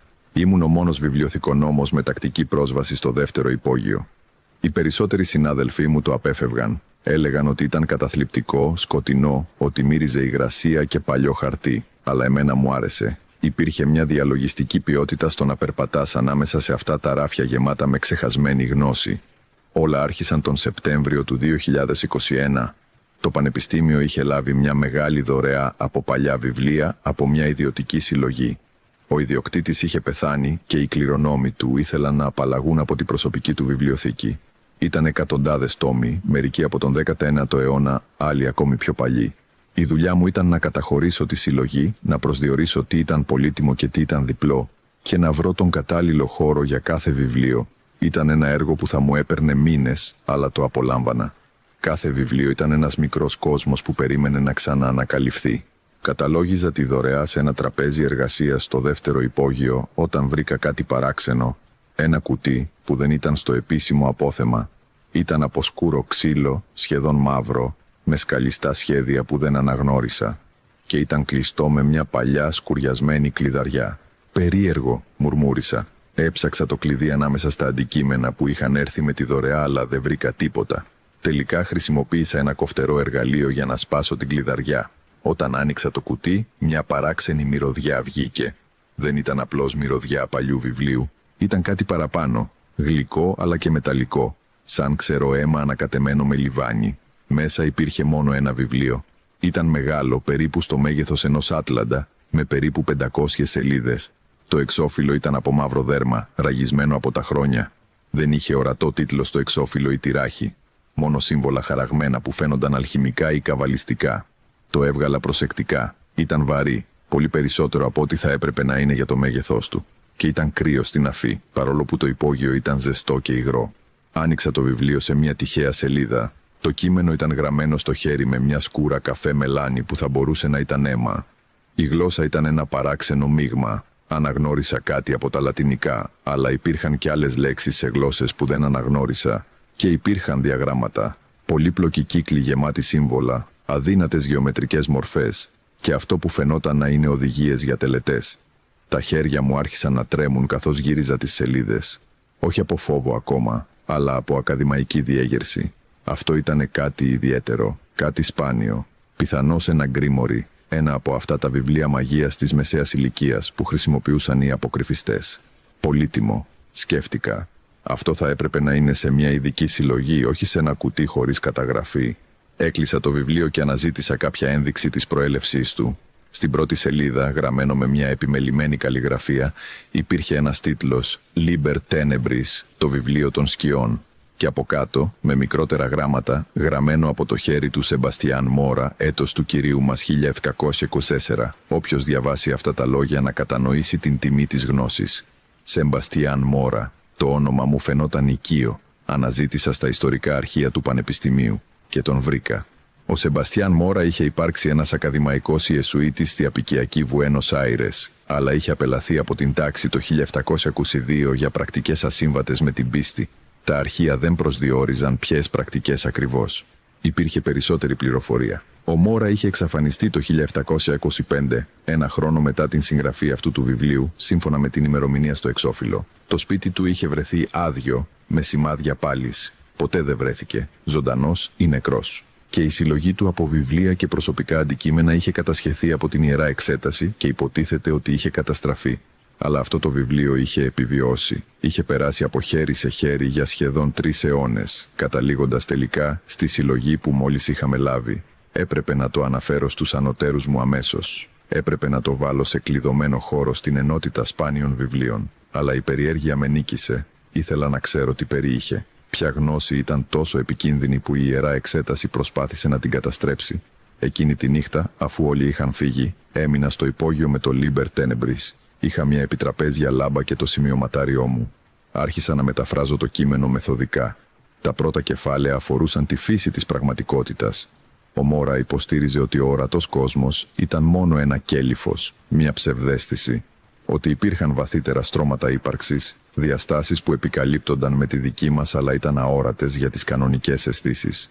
Μέχρι εκεί, τίποτα ιδιαίτερα ασυνήθιστο. Πολλά αρχαία εσωτερικά κείμενα μιλούσαν για κρυφές πραγματικότητες, αλλά τότε έφτασα στο τρίτο κεφάλαιο με τίτλο «Για επαφή με το αόρατο». Εκεί ο Μόρα περιέγραφε μεθόδους για να αδυνατήσει το πέπλο ανάμεσα στις διαστάσεις. Συγκεκριμένα τελετουργικά, χρησιμοποιώντας λέξεις δύναμης, σύμβολα σχεδιασμένα με συγκεκριμένα υλικά, που πραγματοποιούνταν σε ακριβείς αστρολογικές στιγμές. Έλεγε ότι κάνοντας αυτά τα τελετουργικά, κάποιος μπορούσε να δει και τελικά να επικοινωνήσει με τις οντότητες που κατοικούσαν σε αυτές τις άλλες διαστάσεις. Αλλά πρόσεχε, έγραφε ο Μόρα. Όχι όλες οι οντότητες είναι ευεργετικές. Κάποιες είναι ουδέτερες, αδιάφορες για την ανθρωπότητα, άλλες είναι ενεργά εχθρικές. Και οι πιο επικίνδυνες είναι αυτές που προσποιούνται τη φιλία, που προσφέρουν γνώση και δύναμη, αλλά που απαιτούν τιμές που κατανοούνται μόνο όταν είναι ήδη πολύ αργά. Συνέχισα να διαβάζω, μαγεμένος. Ο Μόρα περιέγραφε τα δικά του πειράματα. Πως είχε ξεκινήσει με μικρότερες τελετές, επικοινωνώντας με αυτό που αποκαλούσε μικρούς πνεύματα ή ηχό. Αλλά σταδιακά είχε προχωρήσει σε πιο ισχυρές οντότητες. Και τότε βρήκα ένα απόσπασμα που με έκανε να σταματήσω. Το έτος 1723 πραγματοποίησα το τελετουργικό του κατοφλιού. Άνοιξα μια πόρτα που ποτέ δεν έπρεπε να ανοίξω. Αυτό που ήρθε μέσα, δεν έχω κατάλληλες λέξεις. Δεν ήταν δαιμονικό με την παραδοσιακή έννοια. Ήταν κάτι πιο αρχαίο, πιο θεμελιώδες.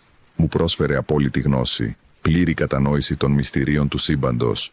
Το μόνο που έπρεπε να κάνω ήταν να του επιτρέψω να αγκυροβολήσει στην πραγματικότητά μας, να χρησιμοποιήσει το σώμα μου ως σημείο εισόδου. Σχεδόν το δέχτηκα. Η γνώση που μου έδειχνε ήταν μεθυστική, αλλά την τελευταία στιγμή είδα την αλήθεια. Αν του επέτρεπα να μπει εντελώς, θα σταματούσα να υπάρχω, θα καταναλωνόμουν, θα αντικαθιστούμουν και η οντότητα θα χρησιμοποιούσε τη μορφή μου για να φέρει άλλους της κατηγορίας της. Κατάφερα να κλείσω την πύλη, αλλά όχι εντελώς. Έμεινε μία ρογμή και μέσα από αυτή τη ρογμή η οντότητα μπορεί ακόμα να ψιθυρίζει, μπορεί ακόμα να πειράζει. Μπορεί ακόμα να διαφθείρει εκείνους που είναι αρκετά ανόητοι για να ακούσουν. Γι' αυτό γράφω αυτό το βιβλίο. Ως προειδοποίηση, ως εξομολόγηση και ως σφραγίδα. Οι λέξεις σε αυτό το βιβλίο περιέχουν δύναμη, αλλά περιέχουν επίσης και δεσμά. Όσο αυτό το βιβλίο υπάρχει, η ρογμή παραμένει μικρή, ελεγχόμενη. Αν αυτό το βιβλίο καταστραφεί, η ρογμή θα διευρυνθεί. Αλλά αν κάποιος διαβάσει ολόκληρο το βιβλίο, εκτελώντας τα τελετουργικά με τη σειρά, η πόρτα θα ανοίξει ξανά. Μην διαβάσετε πέρα από αυτό το σημείο. Έχετε δει ήδη πάρα πολλά. Κλείστε αυτό το βιβλίο. Κάψτε το αν μπορείτε. Θάψτε το αν δεν μπορείτε να το καταστρέψετε. Αλλά μην διαβάσετε παραπάνω. Έπρεπε να τον ακούσω. Έπρεπε να κλείσω το βιβλίο εκείνη τη στιγμή. Αλλά η περιέργεια είναι ένα σαγηνευτικό δηλητήριο. Μόνο λίγο ακόμα, είπα στον εαυτό μου. Μόνο για να καταλάβω. Γύρισα τη σελίδα. Το 4ο κεφάλαιο άρχιζε με το ακριβές τελετουργικό που είχε χρησιμοποιήσει η Μόρα. Το τελετουργικό του κατοφλιού. Οδηγίες βήμα προς βήμα. Σύμβολα που έπρεπε να σχεδιαστούν. Λέξεις που έπρεπε να προφερθούν. Συγκεκριμένοι χρόνοι όταν το τελετουργικό ήταν πιο αποτελεσματικό. Καθώς το διάβαζα ένιωσα κάτι. Μια παρουσία. Σαν να υπήρχε κάτι από την άλλη πλευρά που παρακολουθούσε. Σαν να δημιουργούσα μια σύνδεση απλώς διαβάζοντας τις λέξεις. Αστείο, είπα στον εαυτό μου. Είναι μόνο λέξεις σε ένα παλιό βιβλίο. Δεν έχουν πραγματική δύναμη. Αλλά το υπόγειο ξαφνικά φαινόταν πιο κρύο. Και στη απόλυτη σιωπή ορκίστηκα ότι μπορούσα να ακούσω κάτι. Έναν ψίθυρο σχεδόν ανεπαίσθητο, σαν κάποιος να μιλούσε σε ένα μακρινό δωμάτιο. Έκλεισα το βιβλίο απότομα. Η καρδιά μου χτυπούσε γρήγορα. Κοίταξα γύρω στο υπόγειο. Ήμουν μόνος. Φυσικά ήμουν μόνος. Ήταν μεσάνυχτα, το κτίριο ήταν κλειστό, ήμουν ο μόνος με κλειδί για το δεύτερο υπόγειο. Αλλά η αίσθηση ότι παρακολουθούμουν δεν εξαφανιζόταν. Και εκείνη η ψίθυρος, ακόμα μπορούσα να τον ακούω. Όχι με τα αυτιά μου, αλλά στο μυαλό μου. Λέξεις σε μια γλώσσα που δεν γνώριζα, αλλά με κάποιο τρόπο καταλάβαινα. Περίεργος. Ψιθύριζαν. Πεινασμένος για γνώση. Σαν τη Μόρα. Σαν όλους όσους βρίσκουν αυτό το βιβλίο. Θέλουμε να σε διδάξουμε. Θέλουμε να σου δείξουμε. Πρέπει μόνο να διαβάσεις. Πρέπει μόνο να καταλάβεις. Και τότε θα δεις τα πάντα. Σηκώθηκα τόσο γρήγορα που έριξα την καρέκλα. Πήρα το βιβλίο και το έβαλα πίσω στο ξύλινο κουτί του. Έκλεισα το καπάκι, αν και η κλειδαριά ήταν σπασμένη, και το έβαλα σε μια κλειστή ντουλάπα όπου φυλάγαμε υλικά ιδιαίτερα ευαίσθητα. Βγήκα από το υπόγειο σχεδόν τρέχοντας. Ανέβηκα τις σκάλες μέχρι το ισόγειο, βγήκα από το κτίριο και δεν σταμάτησα μέχρι να είμαι στο δρόμο, κάτω από τα φώτα και περιτριγυρισμένος από κόσμο και κυκλοφορία. Τα χέρια μου έτρεμαν. «Ήταν μόνο η φαντασία σου», είπα στον εαυτό μου. Διάβασες ένα υποβλητικό κείμενο αργά τη νύχτα σε ένα σκοτεινό υπόγειο. Το μυαλό σου δημιούργησε το υπόλοιπο. Αλλά δεν το πίστευα. Είχα νιώσει κάτι πραγματικό, κάτι που με είχε αγγίξει όταν διάβασα αυτές τις λέξεις. Τις επόμενες μέρες προσπάθησα να συμπεριφέρομαι φυσιολογικά. Δούλεψα σε άλλα έργα καταλογογράφησης, βοήθησα φοιτητές, έκανα τις καθημερινές μου δουλειές. Αλλά δεν μπορούσα να σταματήσω να σκέφτομαι το βιβλίο. Οι λέξεις που είχα διαβάσει συνέχιζαν να αντιχούν στο μυαλό μου. Τα διαγράμματα συνέχιζαν να εμφανίζονται όταν έκλεινα τα μάτια. Και οι ψίθυροι δεν είχαν φύγει. Ήταν πιο αδύναμοι τώρα που ήμουν μακριά από το βιβλίο, αλλά ήταν ακόμα εκεί. Σε στιγμές σιωπής, στην άκρη του ύπνου, μπορούσα να τους ακούσω, δοκιμάζοντας, υποσχόμενοι, καλώντας. Μια εβδομάδα μετά το περιστατικό, κατέβηκα ξανά στο δεύτερο υπόγειο. Είπα στον εαυτό μου ότι ήταν μόνο για να ελέγξω την υγρασία, ότι κάποια παλιά βιβλία χρειάζονταν προσοχή. Αλλά ήξερα την αλήθεια. Ήθελα να δω το βιβλίο ξανά. Το έβγαλα από την ντουλάπα. Το ξύλινο κουτί αισθανόταν πιο ζεστό τώρα, δονώντας απαλά κάτω από τα δάχτυλά μου. Όταν το άνοιξα, το βιβλίο φαινόταν διαφορετικό.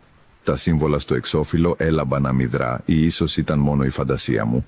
Μόνο μία σελίδα ακόμα, είπα στον εαυτό μου. Μόνο για να ελέγξω κάτι που διάβασα. Άνοιξα το βιβλίο εκεί που το είχα αφήσει. Το τελετουργικό του κατοφλιού. Διάβασα πιο προσεκτικά αυτή τη φορά. Ήταν πολύπλοκο, αλλά όχι αδύνατο να πραγματοποιηθεί. Απαιτούσε διάφορα υλικά, αλάτι, κόκκινη κυμολία ή αίμα, μαύρα κεριά και ορισμένα σύμβολα σχεδιασμένα στο έδαφος σε συγκεκριμένη διάταξη. Καθαρά ακαδημαϊκό, είπα στον εαυτό μου ενώ αντέγραφα τα διαγράμματα στο τετράδιό μου. Μόνο για να καταλάβω τι έκανε η Μόρα. Αλλά ενώ αντέγραφα, συνέβη κάτι παράξενο. Το χέρι μου άρχισε να κινείται πιο γρήγορα, σχεδόν αυτόματα. Τα σύμβολα ρέουν από το στυλό μου σαν να τα είχα σχεδιάσει 1000 φορές πριν. Και ενώ σχεδίαζα, οι ψίθυροι έγιναν πιο καθαροί. «Ναι», έλεγαν, «καταλαβαίνεις, είσαι έτοιμος». Πρέπει μόνο να ολοκληρώσεις την τελετή. Πρέπει μόνο να ανοίξεις την πόρτα. Και θα σου δείξουμε θαύματα πέρα από τη φαντασία σου. Σταμάτησα, αφήνοντας το στυλό να πέσει. Όχι, είπα δυνατά. Δεν πρόκειται να κάνω την τελετή. Απλώς το μελετώ. Αλλά οι ψήθυροι γέλασαν. Ένας ήχος χωρίς χιούμορ. Πιο πολύ σαν τον άνεμο ανάμεσα σε ξερά φύλλα. Όλοι το λένε αυτό. Η μόρα το είπε αυτό. Αλλά η περιέργεια πάντα κερδίζει. Η επιθυμία να ξέρεις, να καταλαβαίνεις, να βιώνεις. Είναι η ανθρώπινη φύση. Και έχεις ήδη πάει πολύ μακριά για να σταματήσεις τώρα. Έκλεισα το βιβλίο βίαια, αλλά ήξερα ότι είχαν δίκιο. Ένα μέρος μου ήθελε να κάνω την τελετή. Ήθελα να δω αν λειτουργούσε. Ήθελα να μάθω τι υπήρχε από την άλλη πλευρά. Αυτό είναι τρέλα, είπα στον εαυτό μου. Αυτές είναι οι σκέψεις κάποιου που έχει χάσει το μυαλό του. Πρέπει να ξεφορτωθώ αυτό το βιβλίο πριν κάνω κάτι ανόητο. Αποφάσισα ότι το βιβλίο χρειαζόταν να τεθεί σε κατάλληλη φύλαξη. Κάλεσα το τμήμα σπάνιων κειμένων της Εθνικής Βιβλιοθήκης. Τους εξήγησα ότι είχαμε ένα γκριμόριο του 18ου αιώνα που απαιτούσε ειδική συντήρηση.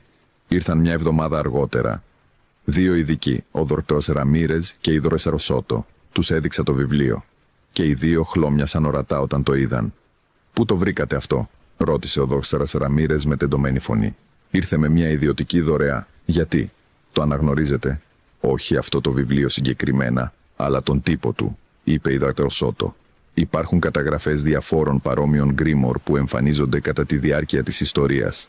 Όλα γραμμένα από διαφορετικούς ανθρώπους σε διαφορετικές εποχές, αλλά με περιεχόμενο εκπληκτικά παρόμοιο, σαν να είχαν πολλοί άνθρωποι καναλιώσει την ίδια γνώση». «Είναι πολύτιμο?» ρώτησα. «Αξιοσημείωτο και επικίνδυνο», απάντησε ο Δ. Ραμίρεζ. «Αυτά τα βιβλία έχουν μια ιστορία. Οι άνθρωποι που τα διαβάζουν τείνουν να επιδεινώνονται ψυχικά. Κάποιοι γίνονται αιμονικοί, άλλοι έχουν ψυχωτικές κρίσεις. Κάποιοι απλώς εξαφανίζονται. Προτείνεται ότι το βιβλίο είναι καταραμένο. Προτείνω ότι περιέχει πληροφορίες που το ανθρώπινο μυαλό δεν είναι εξοπλισμένο να επεξεργαστεί», είπε η Δ. Ροσότο. «Ας το ονομάσουμε κατάρα, ας το ονομάσουμε επικίνδυνη πληροφορία. Το αποτέλεσμα είναι το ίδιο. Αυτό το βιβλίο δεν θα έπρεπε να διαβάζετε. Τι κάνετε λοιπόν με αυτό?» «Το σφραγίζουμε. Έχουμε μια ειδική θηρίδα για κείμενα όπως αυτό. Ελεγχόμενη κλιματική κατάσταση, περιορισμένη πρόσβαση, πολλαπλά επίπεδα ασφάλειας». Ο Δ. Ραμίρεζ με κοίταξε σοβαρά. «Το διαβάσατε?» Δίστασα. Έπειτα κούνησα το κεφάλι μου. Ένα μέρος του. Τα πρώτα 4 κεφάλαια. Οι 2 ειδικοί αντάλλαξαν ανήσυχες ματιές. «Έχετε βιώσει κάποια παρενέργεια?» ρώτησε η Δ. Ροσότο. «Ψήθυρους, οράματα, ασυνήθιστους παρορμητισμούς?» «Εγώ, ναι, λίγο. Αυτό θα περάσει με τον καιρό, τώρα που θα είναι μακριά από το βιβλίο», μου διαβεβαίωσε. «Η επίδραση είναι πιο ισχυρή στη φυσική εγκύτητα. Μόλις το βιβλίο είναι στην κρύπτη, τα συμπτώματα θα πρέπει να εξαφανιστούν».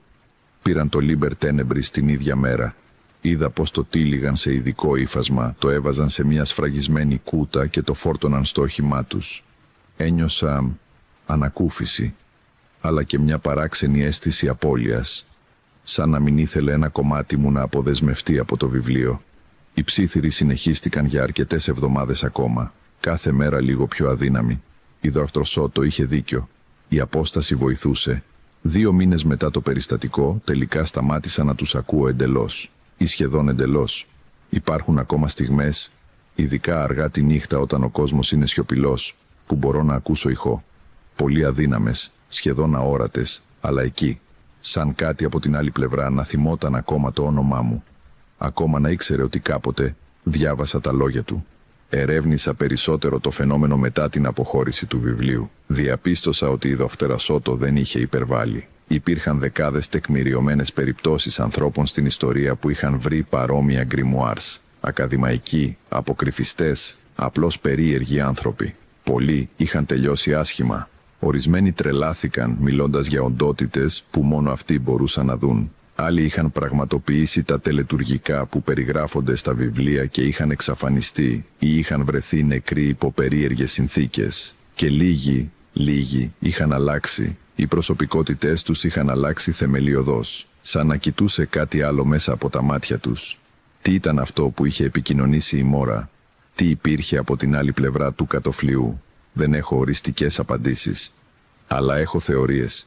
Πιστεύω ότι υπάρχουν πράγματα που υπάρχουν σε στρώματα πραγματικότητας που κανονικά δεν αντιλαμβανόμαστε. Παράλληλες διαστάσεις, εναλλακτικά επίπεδα ύπαρξης, όπως θέλεις να το ονομάσεις.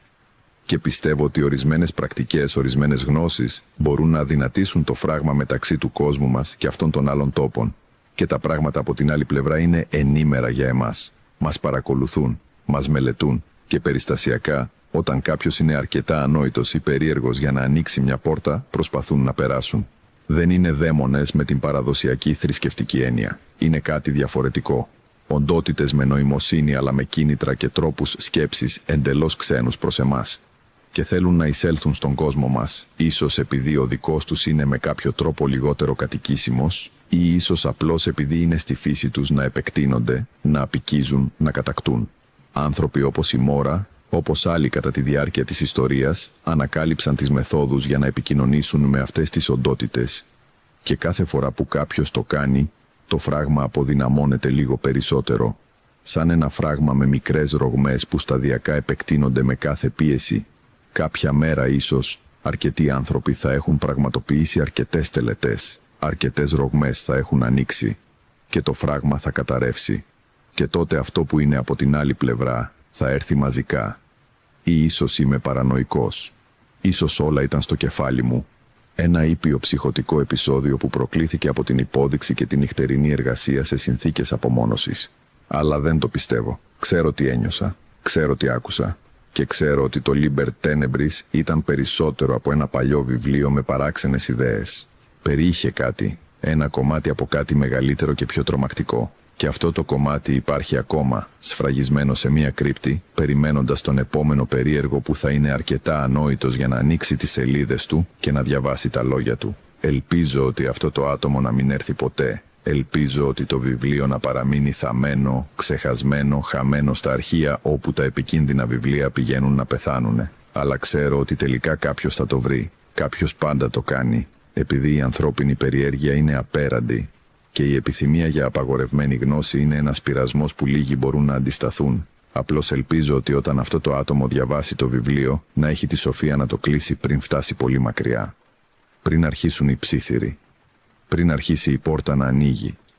Επειδή μόλις ξεκινήσεις αυτόν τον δρόμο, είναι πολύ δύσκολο να επιστρέψεις. Και αυτό που περιμένει από την άλλη πλευρά ποτέ δεν ξεχνά. Ποτέ δεν αφήνει. Πάντα είναι εκεί, ψιθυρίζοντας, περιμένοντας, έτοιμο όταν κατεβάσει στην άμυνα. Έτσι ολοκληρώνεται η μαρτυρία του Φερνάντο. Μου είπε ότι από τότε έχει γίνει πολύ πιο προσεκτικός με τα παλιά βιβλία που καταχωρεί, ειδικά εκείνα που προέρχονται από ιδιωτικές συλλογές χωρίς σαφή τεκμηρίωση.